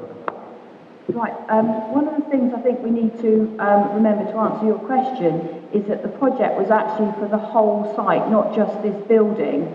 And the demolition of the old site, which the contractors didn't do, was actually participating. So it's not just about, we've got the Winder building, which is we're commissioning with the Hampshire to actually come back in for the exams. So when the site was actually planned, it was planned that we would have all of the facilities over there, what is called the R block, and the old gym, which will be brought in, which is also going to be used for the exams. So we actually now have to be working with Hampshire to ensure that we can actually get access to that part of the site so the children can actually participate and do their GCSEs, because that's the closed off part. So when the planning for the education was actually planned initially, I came late to it. I've only been involved in the last 3-4 years, but that was what it was. And whilst we agree with you that what may have been planned for that site might not actually come off because it's now the affordability, the actually whole thing does need to be brought in as part of the process. And it's part of the income, because by having the Windass building, I can never say the gentleman's name because I wasn't here at the school at the time, but the old sports hall and all of those facilities and the multi-purpose site is to enable us to generate income by having things like the hockey club here paying us fees to use the building, because it was seen as a community building, not just a school, and all of those facilities that were linked to it. Excuse me, if I may, that's rhetoric and dogma. You need to draw a line under it and stop thinking, you know, it's not about the hockey team. It's not about extra revenue the revenues from things like that will be minuscule in comparison to the problems financially that are currently in play here. Okay, draw a line under it, focus on this site. Yes, you need those buildings because you can't do exams in here because it's, well, an echo chamber. I get that. But apart from that, draw a line under that and let somebody else deal with that venue and make the most out of it for the taxpayer, and stop worrying about hockey pitches. It's ridiculous. Is the gentleman suggesting development of the site? Yes, I am. I'm suggesting that you make money from it rather than trying to run a plan which has run its course, it's dead as a duck, and you're now worried about... Architects talk more about fixing issues on the old site than he has on the new site. Focus. That's what it needs, is focus. And it's here, not there. Okay, thank you. The gentleman in the white shirt there, please. Paul Brown, a parent. Just on that point, I completely agree with that. I mean, you've got to be flexible in your planning and, you know, move on, if you like. What I want to say about the budget, about the deficits, if you like, the £9 million that the new council is faced with, I don't think they have a choice. I mean, you know, we simply can't scrap this building and start again. You're going to have to spend that money to bring it up to scratch. I don't think you have a choice. Where it's upsetting and distressing to me as a parent, and as an islander, I guess, is the impact that it's having on other aspects of education on the island and in this particular school. A school is more than just its building. The students recently went on strike. They didn't go on strike because of the building. The staff have recently voted no confidence in the principal. That was not related to the building issues. you're saying that we cannot discuss the other issues surrounding the school at the moment. We as parents are not being given a platform in order to discuss those other issues, which include still being in special measures, having staff restructuring and removing the SEN provision of this school. An outstanding feature of this school and the reason that our child is at this school.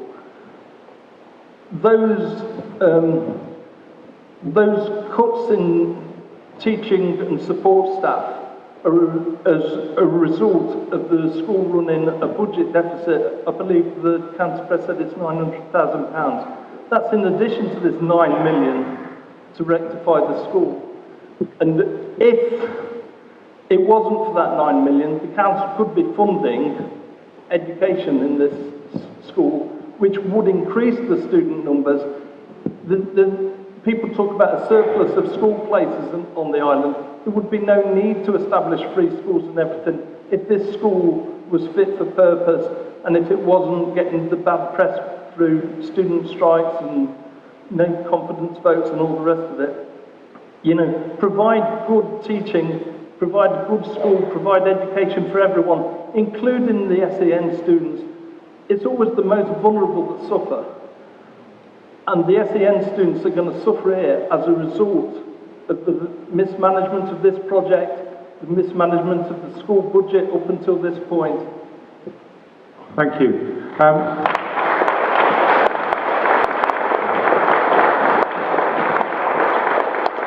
As we said earlier, this isn't the time or place, but clearly there needs to be a time and place for this.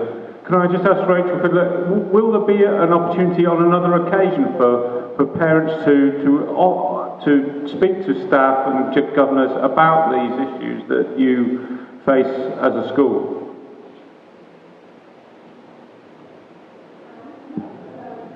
No, it's not that. It's the fact that Ormiston and us are working together that post the restructure we will be holding meetings in the summer term to talk to parents about how and what and how it's going to work for your children. But I would like to just say that it isn't a £900,000 deficit. Currently, or at the end of the financial year, the budget was in surplus due to prudent management, and it was a worst-case scenario, as my Hampshire colleague has said about the building and the 9 million, when we had to put a business case forward to the Department for Education and to the local authority colleagues. We had to put a worst-case scenario in to actually show that if things weren't done, if things wouldn't happen, then the projected deficit for next year could be this. As it happens, through prudent work and work that we've done, particularly our business manager and the senior leadership team here and the staff, we have actually, the projected budget deficit is a lot less. However, when the restructure takes place, it's actually going to be in surplus. So whether or not we have to... Hang on a minute, hang on. If we restructure, we will be in a surplus position. If we don't restructure, then we will not be. And every school on the island is in the same situation as us. As Councillor Priest said, we were projected numbers which are not happening, and I'm sure Councillor Priest would like to comment on that. Very quickly, because we don't really want to be getting into this, as I say, this isn't the platform for tonight. I do appreciate your concerns, and well, I think Rachel Fiddler's just said that you will get a platform in the summer term. I know. Can you let Richard just have his say? And I think John Cochran wants to have a word as well. But quickly. Thank you, and I do appreciate that, sir. And I think Rachel has fairly reflected that. I know I do appreciate, but I just think.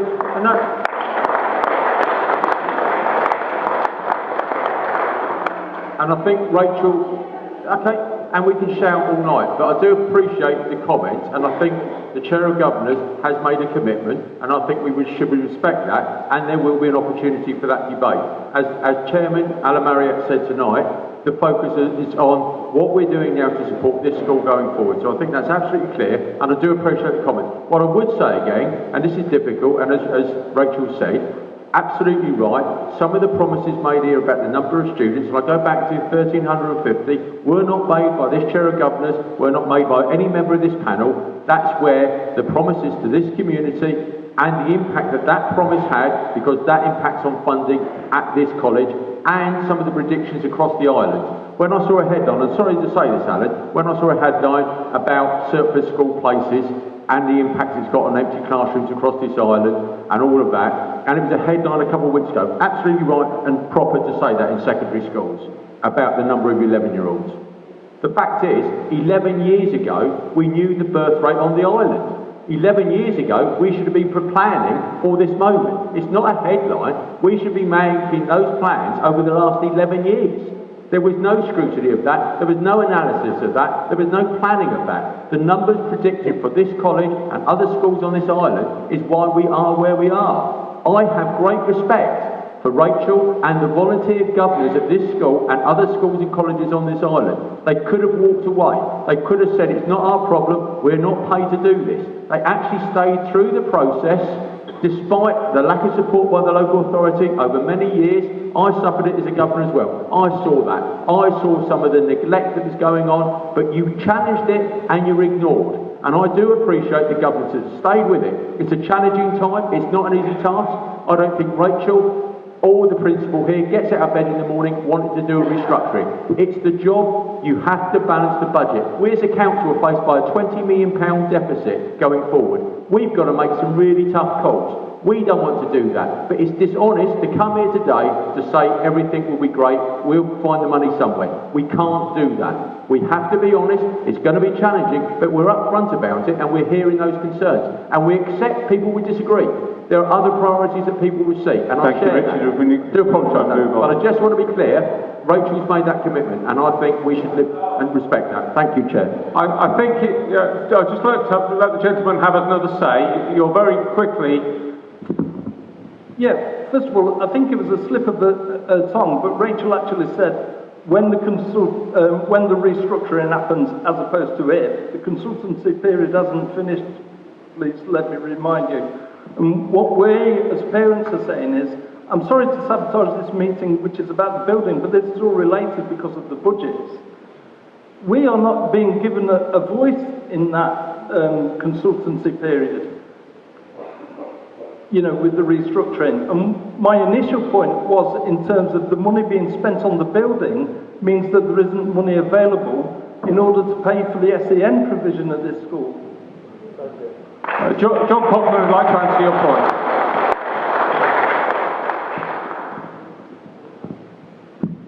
Thank you. I appreciate feelings are running high. Feelings are always running high when there are such significant issues affecting individual schools concerned. I'm a parent myself and know exactly how people are feeling. I just need to make a very simple but very clear and important technical point.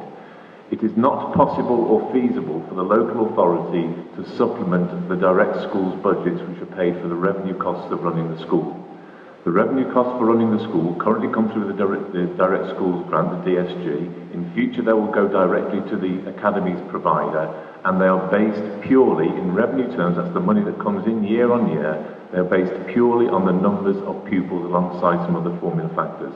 The local authority is not able, if it wanted to supplement those costs on a revenue basis. That's one of the reasons we're trying to keep the focus of this meeting in the way that we've tried to keep it.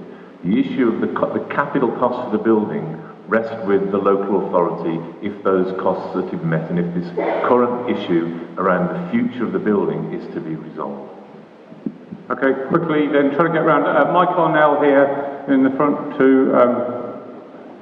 May I ask, professionally, as an islander who educated on the island and became an island educator...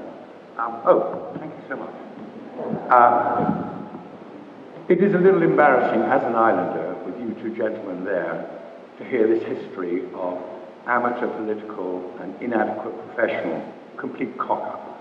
May I ask you, going forward, will there be a channel, is there a channel in Hampshire for the chalk-faced educator, the people who are actually involved in education, parents and children?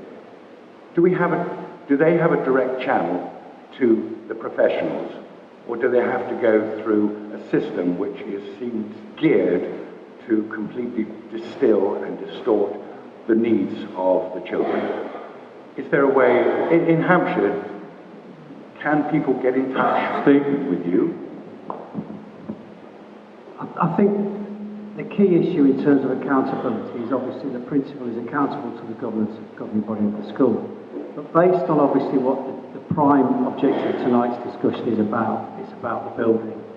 I'm more than happy to come and to discuss with representatives from the governing body a parent meeting to talk about what's going on in the college in terms of the positive things that are currently happening, the support that's been provided to the college in conjunction with colleagues from Ormiston, because one of the things we've worked very, very hard on is that we didn't end up with two systems running parallel to each other, i.e. the local authority doing one thing and Ormiston doing the other.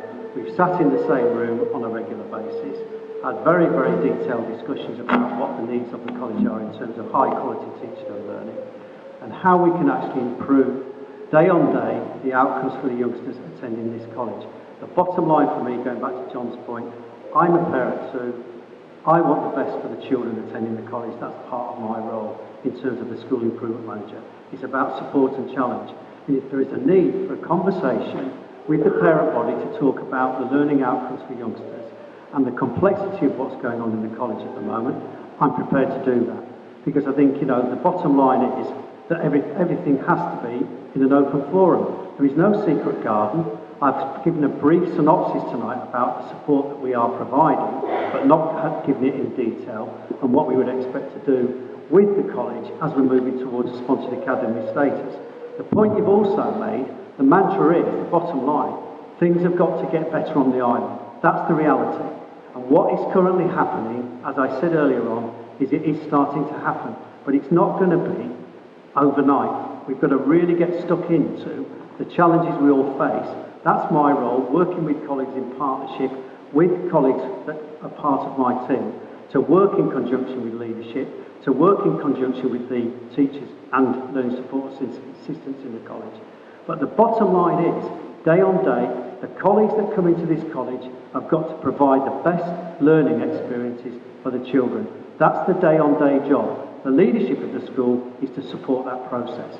Yes, there are complexities at the moment that do cut across that at times, but I'm more than happy at any time in the future to come and attend a parent meeting.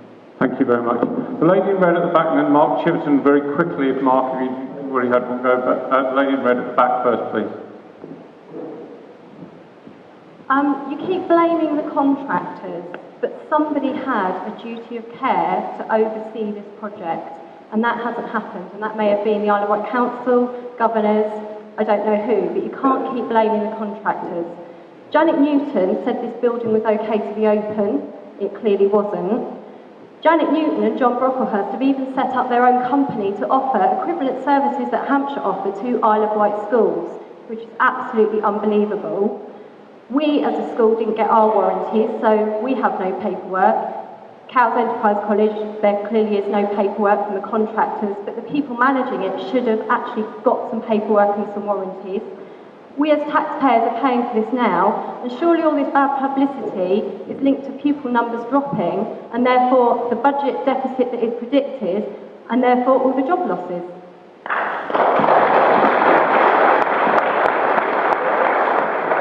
Would anybody like to field on? Before they do, we've had, before this meeting, we had several people emailing the county press with questions they'd like asked, and related to what the lady's just asked.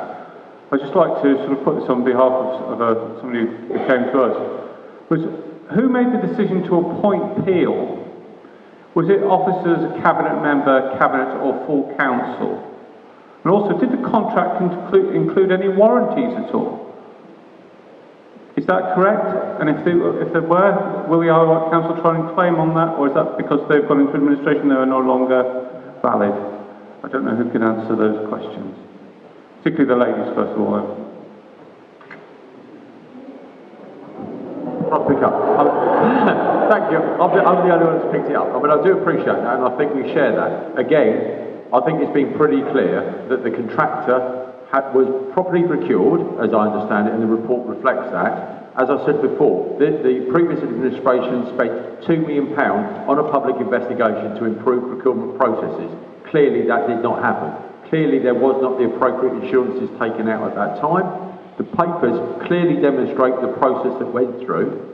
And again, that was a flawed process. We need to learn by that. We need to learn by that. And I'm saying, working with scrutiny, we need to put in place the right mechanisms to ensure the rest of this bill goes according to plan, and that's right, and to ensure that other procurement processes, both in the school sector on the island, schools capital, as well as across the piece, actually is fit for purpose. And we've got a commitment to do that. But you're absolutely right. We've inherited flawed processes, and we've got to learn from that across the piece. Thank you. Did you want to add to that? I'm just going to add to it.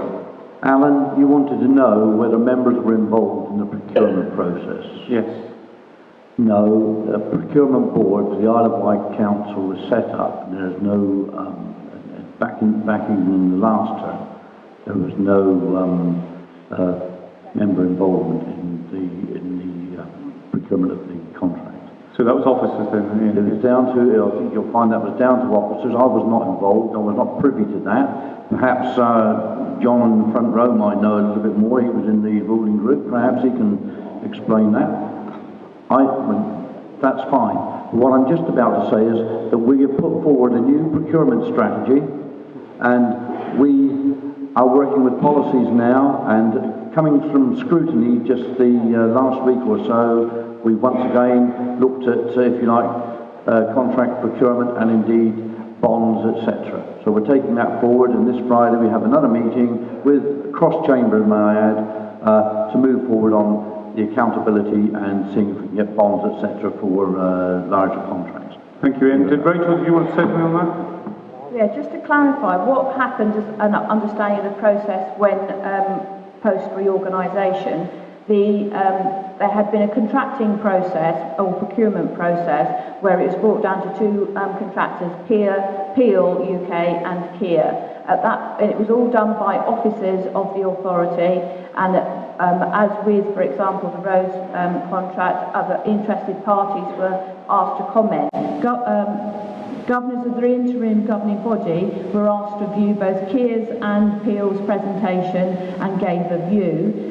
Post that process and what's called design user groups, we governors and the trust were not involved in any way, shape or form in awarding the contract to Peel UK. We were excluded from the process, and we actually made it very clear and said right from the very beginning, why aren't we involved? We are supposed to be the people that are actually supposed to be running and taking over that building when it's completed. We need to be involved, and that's some of the frustration that those of us that have been here right from the beginning have actually had and shown in the process ourselves. So I can confirm we weren't involved and weren't allowed to even enter the building, and neither was staff, I have to say, until a week before we were supposed to move. And the staff aired their frustration, and we supported them in that because we hadn't seen it.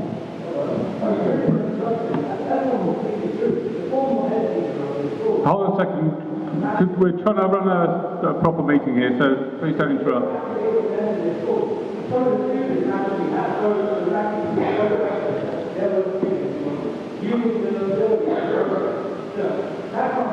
Well, okay, well, that's another matter.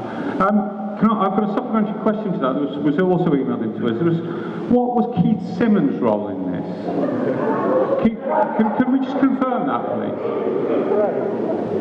Okay, Keith Simmons, through his, was one of the officers involved at the very beginning of the procurement. He then retired and took voluntary redundancies, I believe, or whatever the process is, or early retirement from the local authority, and then through a tendering process, which included Michelle and various other people, was able to help and support. And I cannot tell you that if it hadn't have been for Keith and the role of his business in actually moving forward this, we wouldn't even have moved in. And it was a lot of the records that he kept on behalf of the trust that enabled the authority and Stuart Love to actually hold Peel to account. And we were excluded from the initial process of that, but he was contracted through a transparent process to actually work with us on it.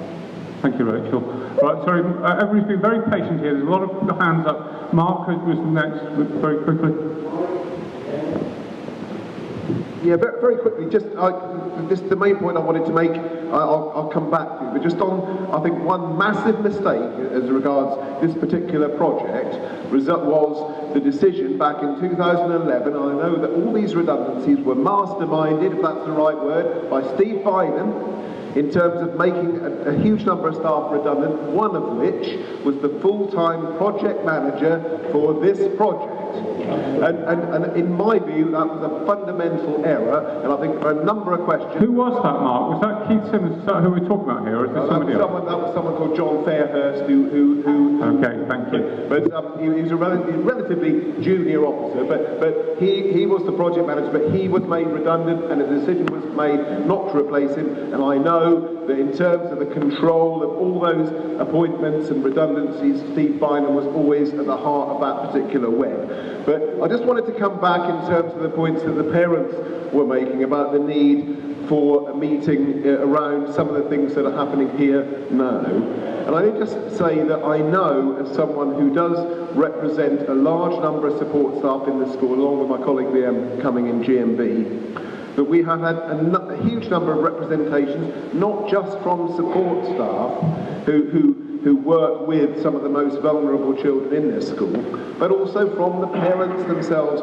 who are very concerned, and they are desperate to have a voice in this. And I know let's talk about a meeting in the summer holiday, but it does need to be urgent, because there's a big consultation going on at the moment, and if it doesn't happen now, then it's going to be too late. And I can't emphasise enough that we don't have, staff don't vote no confidence in people for the sake of, they don't want to do that. I mean, occasionally you hear, yeah, Unison had a couple of votes, about 300 people in David Pugh and Steve Bynum. Well, who could blame us? But the fact is here, there is a deep concern, and I can't emphasise enough just how low confidence is and how helpful it would be in terms of moving these things forward to have that kind of meeting with decision makers and educationists. Thank you very much. Thank you. A lot of hands. The lady towards the back there, the lady in the third row there. Yes, thank you. Yes, please. Oh, 1 second, sorry. What I'd just like to ask is, if the council don't agree to give us the money to fix this school, who's then going to pay for it, and what's going to happen? Also, you say there is no health and safety issue. You've obviously got bad ventilation, you've got leaks in the roof that's leaking water in, the roof is completely knackered. Also, I know it's got nothing to do with it, but when the children protested about saving the teachers' jobs, all like that, not once did I receive a phone call to say my child was protesting, and I think nor did many other parents get one. So if our children were hurt outside, who would have been then to blame? Because I think we should have had a phone call to say our children were outside and not inside a lesson. I think that's a very difficult one for anybody on this, apart from Rachel, possibly to answer, but you may not want to go into that in a public forum.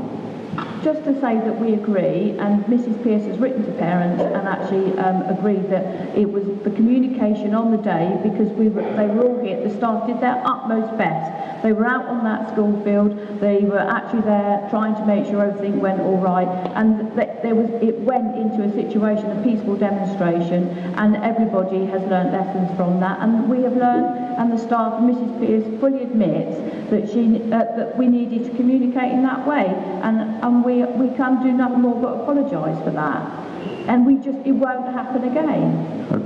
Thank you, Rachel. Lady in the third row here. I think they'll be with you in 2 seconds. In a way, the lady before me said part of what she said. We've listened to the gentleman over there saying the £9,000 has got to be approved by the council, and some councillors will not approve it. We've had this gentleman here say, we either pay the £9,000 or we lock it up and leave it. £9 million. There is no £9 million, or we lock it up and leave it. We have a situation where we have a falling number of children in the school, in the island. We have a surfeit of places. If that £9 million is not approved, will this school remain open long enough for my granddaughter to take her GCSEs in 2 years' time? 1 politicians, I think. Okay, well, thank you for that. And again, just to reflect, it is 9 million maximum that we're looking at, and I asked our colleagues to put that really blunt figure to be absolutely open and transparent. We're working with our Hampshire colleagues and the appropriate funding agency to see if we can secure funding to help reduce that number, as well as scrutinise contracts that may go forward to make sure that that figure is less. But we have to do the right thing, so absolutely committed to that. As Councillor Wight says, and myself, we've been at pains to try and make sure that the figures for surplus places on this island, which is where we're at, is absolutely clear. If that had been clear 8 years ago, we probably wouldn't be doing some of the developments that have happened in the last 8 years. We're absolutely clear on that. Some of the developments been happening and the projections on this island have not been based on real figures. We've worked together with Hampshire to have some real clear evidence of what those numbers are going forward. So that's absolute commitment. But we can't put that right in the past. As I said earlier, 6 years ago, 8 years ago, the promise for this college were 1,400 students. They're not here. It would be a different conversation if they were. But we know through future plans, working with Hampshire, we're working on what the berths are on the island now, so that informs us for 5 years' time and 11 years' time. We need to have that foresight. We need to work with planning officers to work out where developments are on the island, so that it's not just secondary schools that are right places, but primary schools as well, because they're equally part of that process on this island. So we're doing that work now to put that right, but it wasn't in place then. What I would say, and Rachel's right, this college and all the other secondaries that have been impacted upon, not by falling numbers, because the island knew what the numbers were before. 11 years ago, the island knew how many people were born here. So they should have put in place the right thing. But Hampshire, with colleagues, have worked with schools across the island. Yes, there is an issue to address now in terms of the surplus places and the impact on schools, but we need to work so that the schools don't have a disruption. When you talk about closing schools, this administration now doesn't want to do that. There is an argument for it, and we know that, but at this moment, we have recognised the disruption that caused 3 years ago, as my colleague said across the floor, when they closed middle schools and did all of that, there was massive disruption and distraction. As Mark said, when there was back office redundancies made, that was a total distraction on this island and resulted in a generation being failed. We mustn't be distracted from the key targets that we've set ourselves. Improving attendance, raising standards and attainment. Yes, we might revisit some of the issues about surplus places, but we need to work with schools so that we can address that. This college has taken that in hand, as Rachel said. It's a big, tough ask, but this college has bitten the bullet and are doing the right thing. We need to support them in that. And as Rachel said, and I think John Cochran will echo, we've had conversations without the secondaries, throughout the secondaries, they are all viable. Just to reassure you, they are viable propositions going forward. We need to support that. It's a challenge. We need to be challenging them about the standards and about how that affects how schools are provided for. But to reassure you, there is no wish to close any secondary school on this island at this stage, because that would be a total distraction, and we've learned the lessons over the last 5 or 6 years.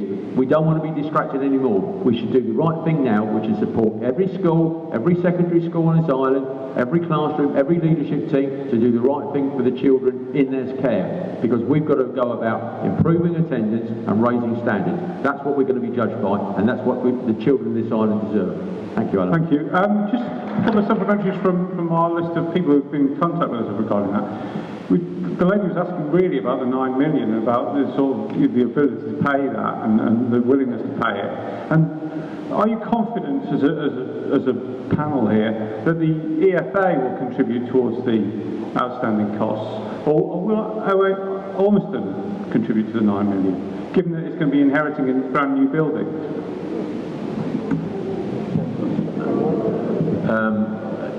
I don't think that we can get into a public conversation about the sources for the costs, and 9 million is the top end figure.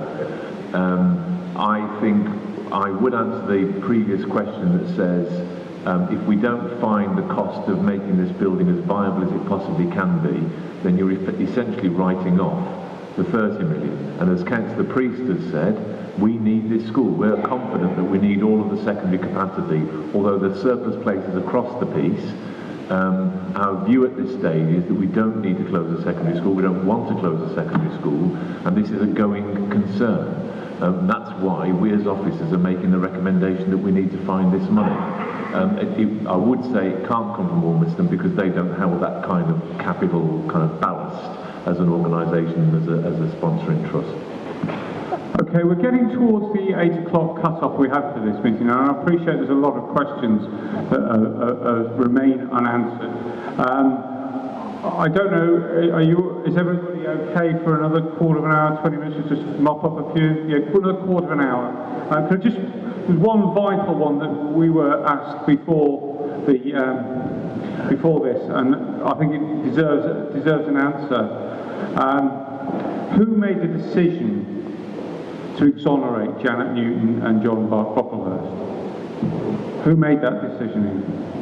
The decision was made by the MD with regard to the exoneration and the moving forward, as indeed he did issue a statement at that time.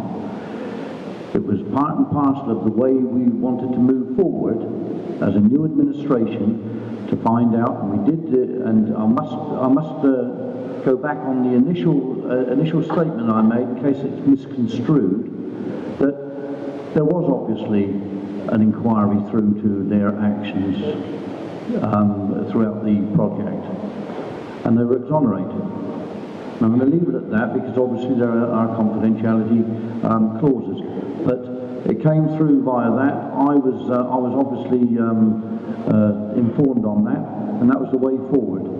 But after 7 months prior to the new administration and 2 to 3 months of the new administration, I can assure you that had there been anything that people were found culpable of, that would have been moved forward in the appropriate manner. But I'm just going to say that is it. Came through by the MD, and there was a statement issued and put forward to members. Thank you. Thank you, Ian. Right, going quickly around the room, because we've got literally 12 minutes or so left. The gentleman at the back. Thank you. Can I just make a comment? I think the best part of tonight's meeting so far has been where parents have made a contribution, and I don't know why it takes politicians 10 times longer to answer a simple question when put from the floor. The problem with tonight has been too many talking head politicians.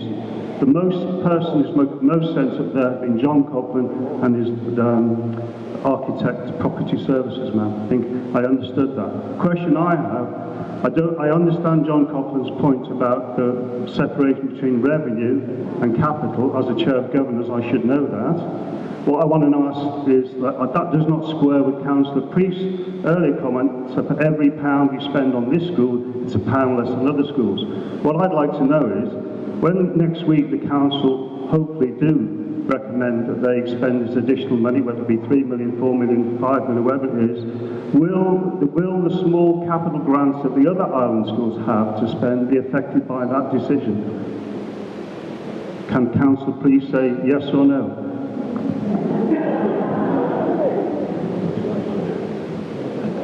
I'll try and give an officer's response if I may.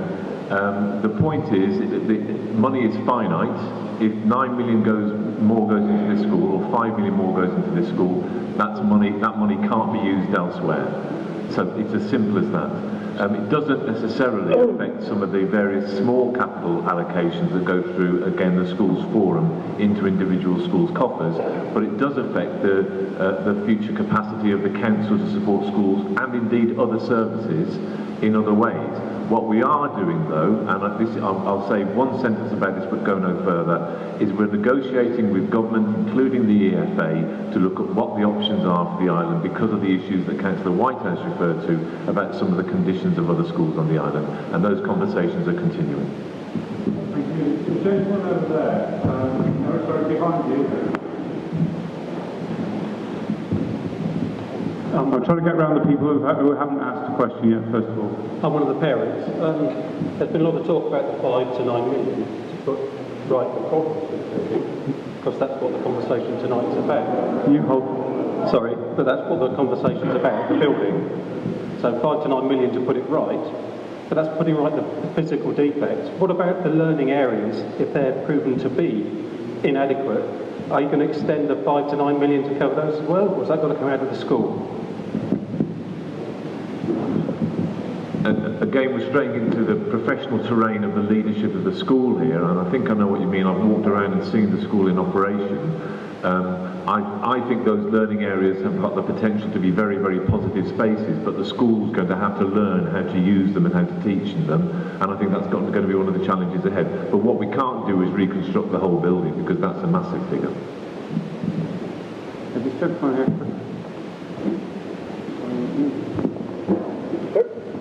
Very, very quickly, it's obvious the parents want a meeting over the restructuring and the consultation. Mrs. Fiddler, you said it can happen sometime during the summer term. My question is, when does the consultation, what date does it finish? Can I just clarify? We will have, I'll make that now, and other governors that are here with me, I've seen them nodding at me, and I've been asked this by the parent council, Councillor Fuller's school governor here. We will hold a meeting to explain to you, and you can ask us all questions, including Mrs. Pearce, because that's what she wants to do, questions around the restructure, and that we will do that as soon as we can. Will that be before the decisions have been made? The restructure, the restructure and the consultation ends on the 2nd of May. So, and that is around... Friday. So we will not be able to have a public meeting with the parents before the consultation ends. So we will not be able to have an input.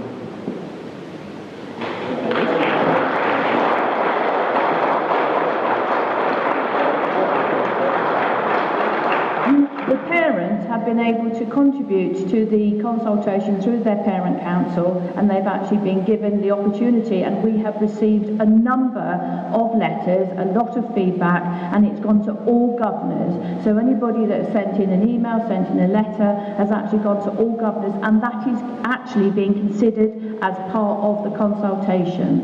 And I can assure you of that, and every sort of anybody that has said anything, particularly around the SEM provision and the LSAs, that has gone into the consultation, and it is there and it will be considered. Okay, as a concerned parent with education, I haven't seen a single thing about it. No, thank you. Thank you for that. Right, the gentleman here and then this gentleman here, and I think that we'll have to call it a day then, but thank you very much for reading.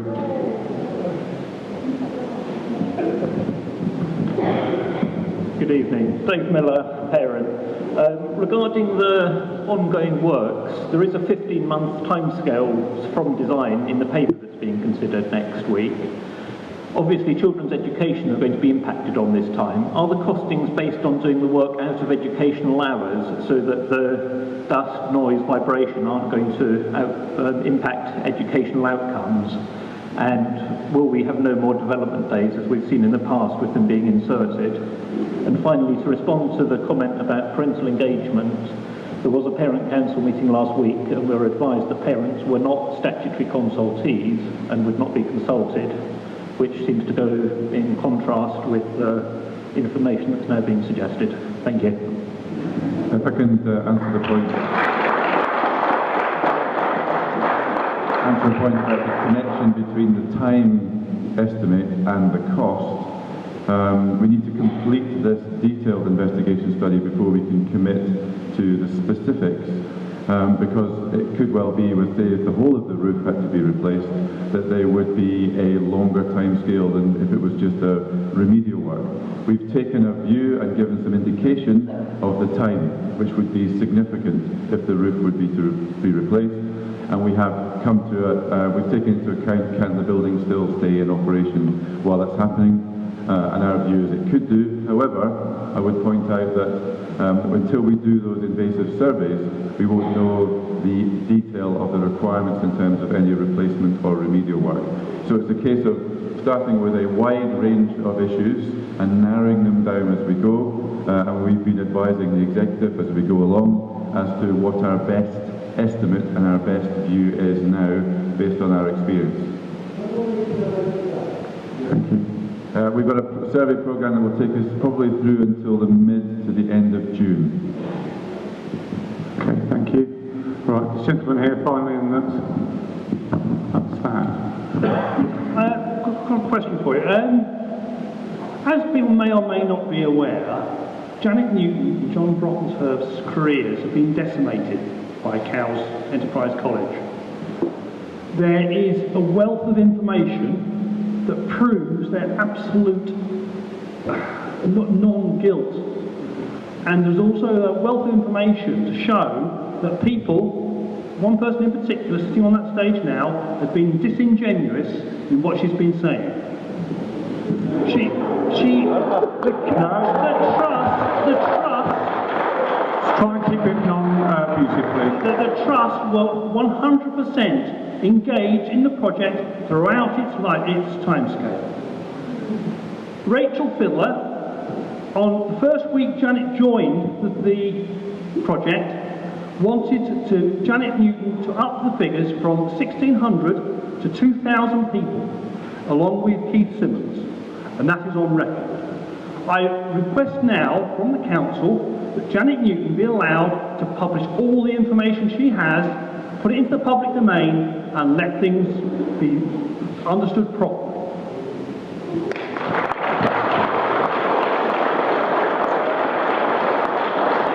Of course, this is what the County Press has been asking for all along, as a full disclosure of all the facts about this, and we've even made freedom of information requests to the information commissioners, but it's been denied. It's got to the stage now where the only way Janet can save her career is to break the gagging clause on her agreement. Well, I request that the council remove that gagging clause and allow her to publish. Well, I think all sign that in quotement, so it would be a legal matter, but that's an interesting point. Richard, can we go back? And I do understand the sensitivities, the emotions and the feelings about that. What I've said beforehand, absolutely clearly, in terms of the funding of this project, and I'll come to your point in a minute, sir, we have a commitment to honour the commitment we made, the previous administration made, to complete this project. That's an agreement this administration might disagree with, but we've got a commitment to honour that agreement. Okay? Right? Other agreements made, confidentiality agreements made by the previous administration regarding many, many officers, they would be impacted upon if we breach our commitment. Any commitment we make, and I'm certainly a party to, I will honour. Even if I don't want to honour it, and I do appreciate what you're saying, but if you enter into an agreement and we shake hands, I will honour what I say I do. And I don't wish to compromise that commitment. I think it's the right thing to do to honour your commitments, because otherwise this authority will be seen as someone that reneges on those commitments, that you can't trust us. And I think we've got to learn from those lessons. I know it's tough, and I know other people might want to say something else, but that's where I'm at. And I wouldn't wish to be recommending something that you can't stop. And I do appreciate what you're saying, sir. Don't keep career being destroyed by the misinformation fed by I have never ever said anything, and Janet Newton has got records to show that as much emails, so have I, and I fully endorse the support that if I could publish everything that I've got, then I would do so as well. And I think Janet and I, who I work quite closely with, and I agree with you, would have a point of view of who was responsible, which we can't say, and I actually do. And I think it's very unfair of you to say those things about me when you haven't actually ever spoken to me or don't know who I am or what I've done, and I've never, ever said anything around what you've just said. Okay, I think we've exhausted that one. We've had a lot of questions tonight. I'm sure there's still people with hands up and things, and I'm afraid we're going to have to call it a day now. Thank you very much for coming tonight, and I hope that was useful at shedding some light on these issues and airing some views. And thank you very much.